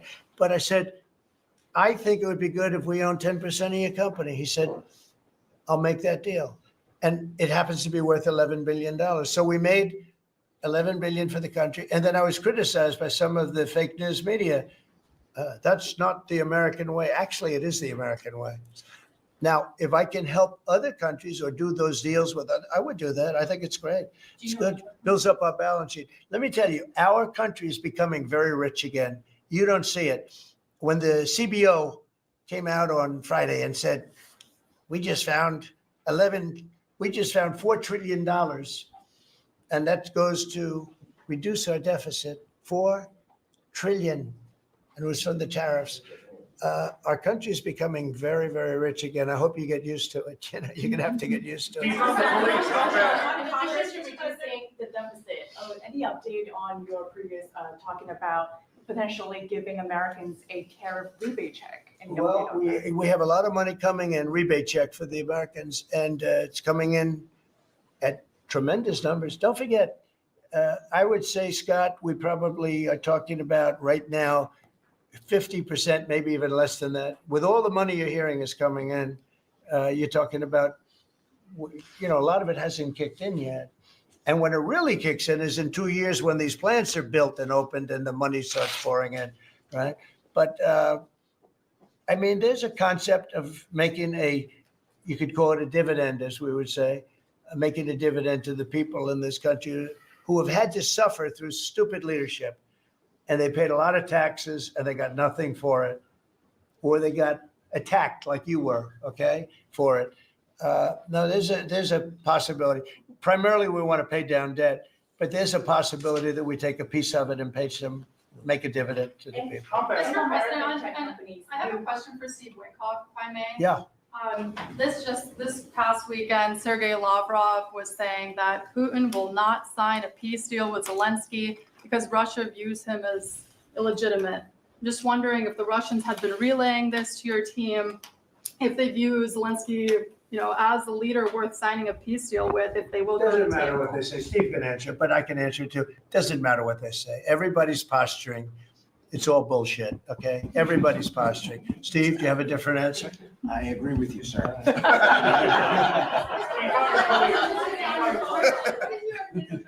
in this city, there are 500 people short on the police department, Metropolitan Police. In New York City, it's 3,000. In Chicago, it's 1,300. Would they have had to bring in troops from the National Guard if the police departments in this country were fully staffed? Defund the police. How bad did that turn out for America? It's an interesting question. I was surprised when I heard how many police were here. It's not a really big area. And I think they said they're down to 3,200 police or something like that. I said, that's a lot of police. And I was a little bit surprised because to me, that's a big force. And it's not a big area, but it is what it is. There's a lot of crime. You have a lot of, don't forget, you have a lot of police that weren't allowed to do their job. When I came in, as you remember, we made tremendous strides in a little conflict that we had going at the time because I allowed our military to make the decision. I said, you can make any decision you want. I gave it to the colonels in the field. I gave it to the captains in the field. You remember that where everything went through Biden, meaning one of the people, and everything went through Obama before him. Everything went through. They had to make the decision as to whether or not to attack the Taliban.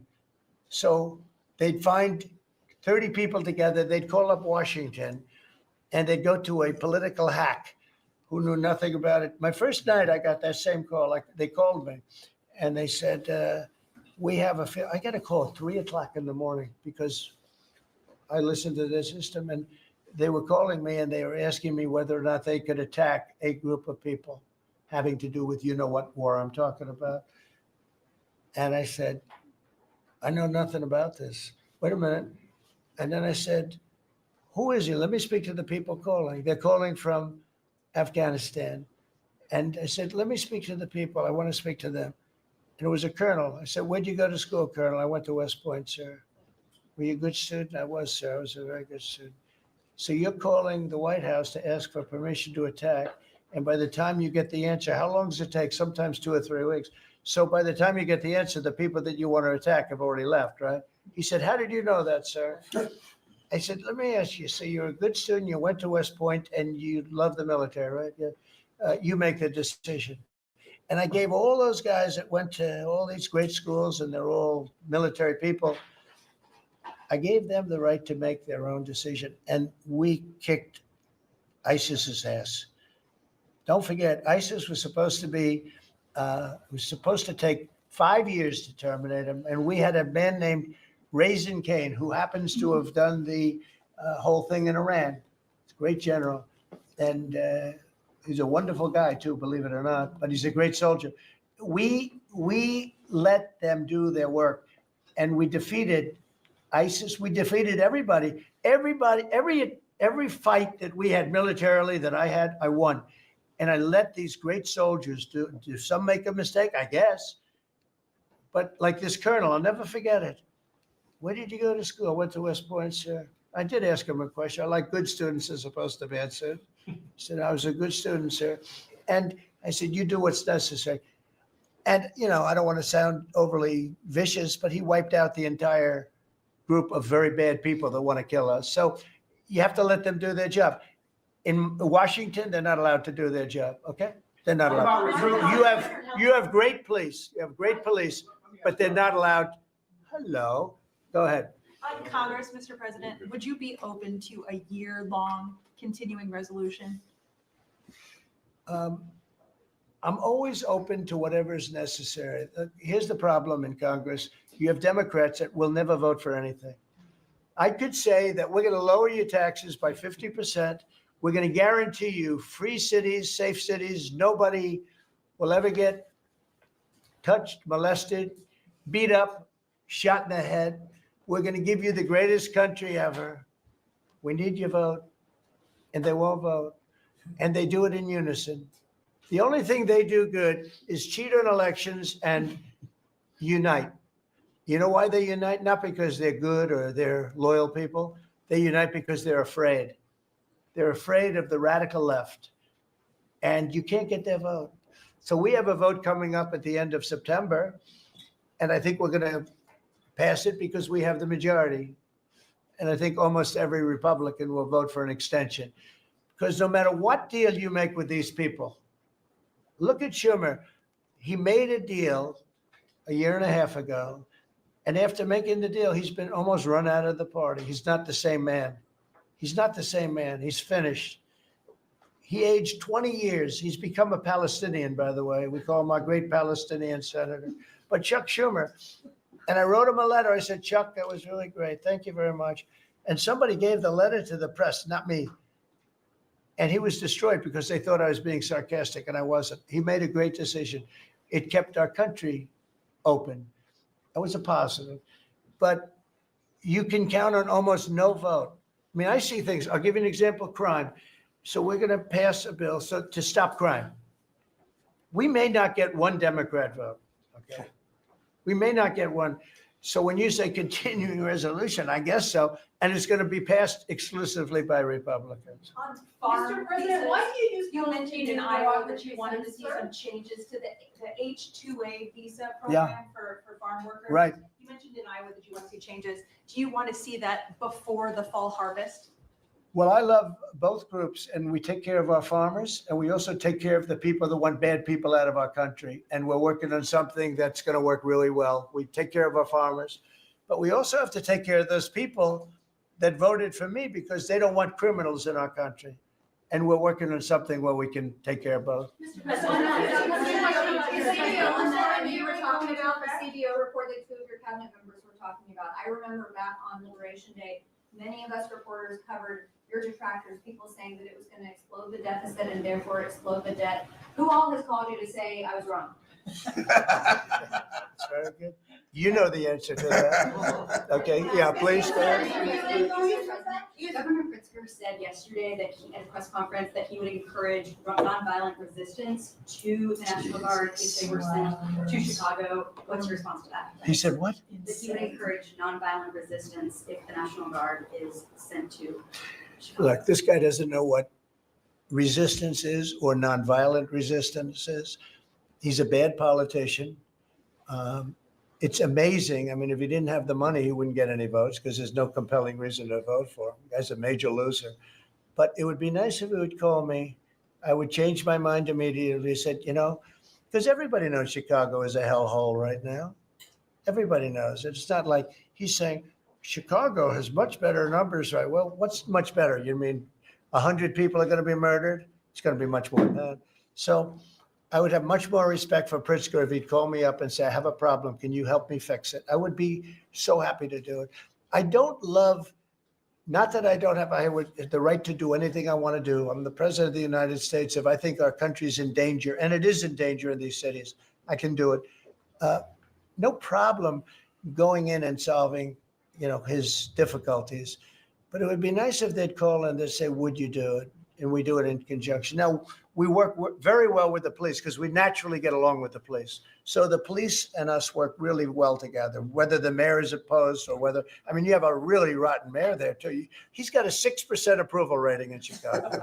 And I see black women wearing a red MAGA hat last night on television. Please let the president come in. My son was attacked. You have a force of black women. They're like only Trump. They want Trump to come in. And you see them, they're all over the place in Chicago because they're afraid to go out and they don't want their son or their daughter killed, just like your parents didn't want you killed. And we have a tremendous, look, it's not about winning elections because we want to have nice, fair elections. It's not politics. We want to see a safe country. You have people that want to see a safe country, and they're great people. You have great people in Chicago. The mayor is at 6% approval. He's an incompetent man. He should have never been put in a position like that. He can't handle it. You have an incompetent governor there. You have an incompetent governor in California, Gavin. I know him very well. He's incompetent. He's a nice guy, looks good. Hi, everybody. How you doing? He's got some strange hand action going. I don't know what the hell his problem is. It's a little weird, to be honest. There's a little something shaky going on there. But, you know, all he has to do is call me and say, we have the Olympics coming up. We want to make it really good and safe. And I'll put some really good, great American patriots in there, and you won't have any problems. Don't forget, it's loaded up with some stone cold killers, some really bad people, some people that were just born to be bad. They're criminals, bad criminals, dangerous. And we can solve the problem for them very quickly. Very quickly. Okay, you know what I think? I think this. You have not had this happen for 4 years. You sat and you'd ask one question to Biden, and it was always the ice cream question, right? What flavor ice cream do you like best? I like vanilla. And that was the end of the conference. I think now we've done enough. These people are very busy. I want to just thank, this is the greatest, this has never been done before. First of all, a cabinet meeting was sacred. You'd never let the fake news media in. But the fake news media isn't all fake. It's a lot of it is, but it's not all. I think it's a great thing. I think maybe it's going to be done in the future. I hope it's going to be done. But you really get the word out. I mean, we had, each one of these people spoke. I think each one, if I thought one of them did badly, I would call that person out. I would say, Christy, what the heck are you doing? No, but no, seriously, you have a very talented group of people. They get along, they work along together. And there's something really nice about just, you know, the openness of what we're doing. It's government. It's an open government. That's what we are. And we haven't made too many mistakes. Maybe we'll, but we haven't made too many mistakes. We've called it right. And I think you can be very proud of your country. We are a respected country again. We are really, right now, respected at the highest level, and we're doing great. And we're a very rich country again, very rich. And that's a good thing, because when we're rich, we can take care of poor. And that's what we're doing. And we're taking care of crime. And I hope, just in finishing, I hope that Illinois, I hope that New York, I hope that California, I hope they call me and they say, I'd love to have you come in and help us out. I will be a totally different person with them. I will respect them for doing it. Thank you all very much.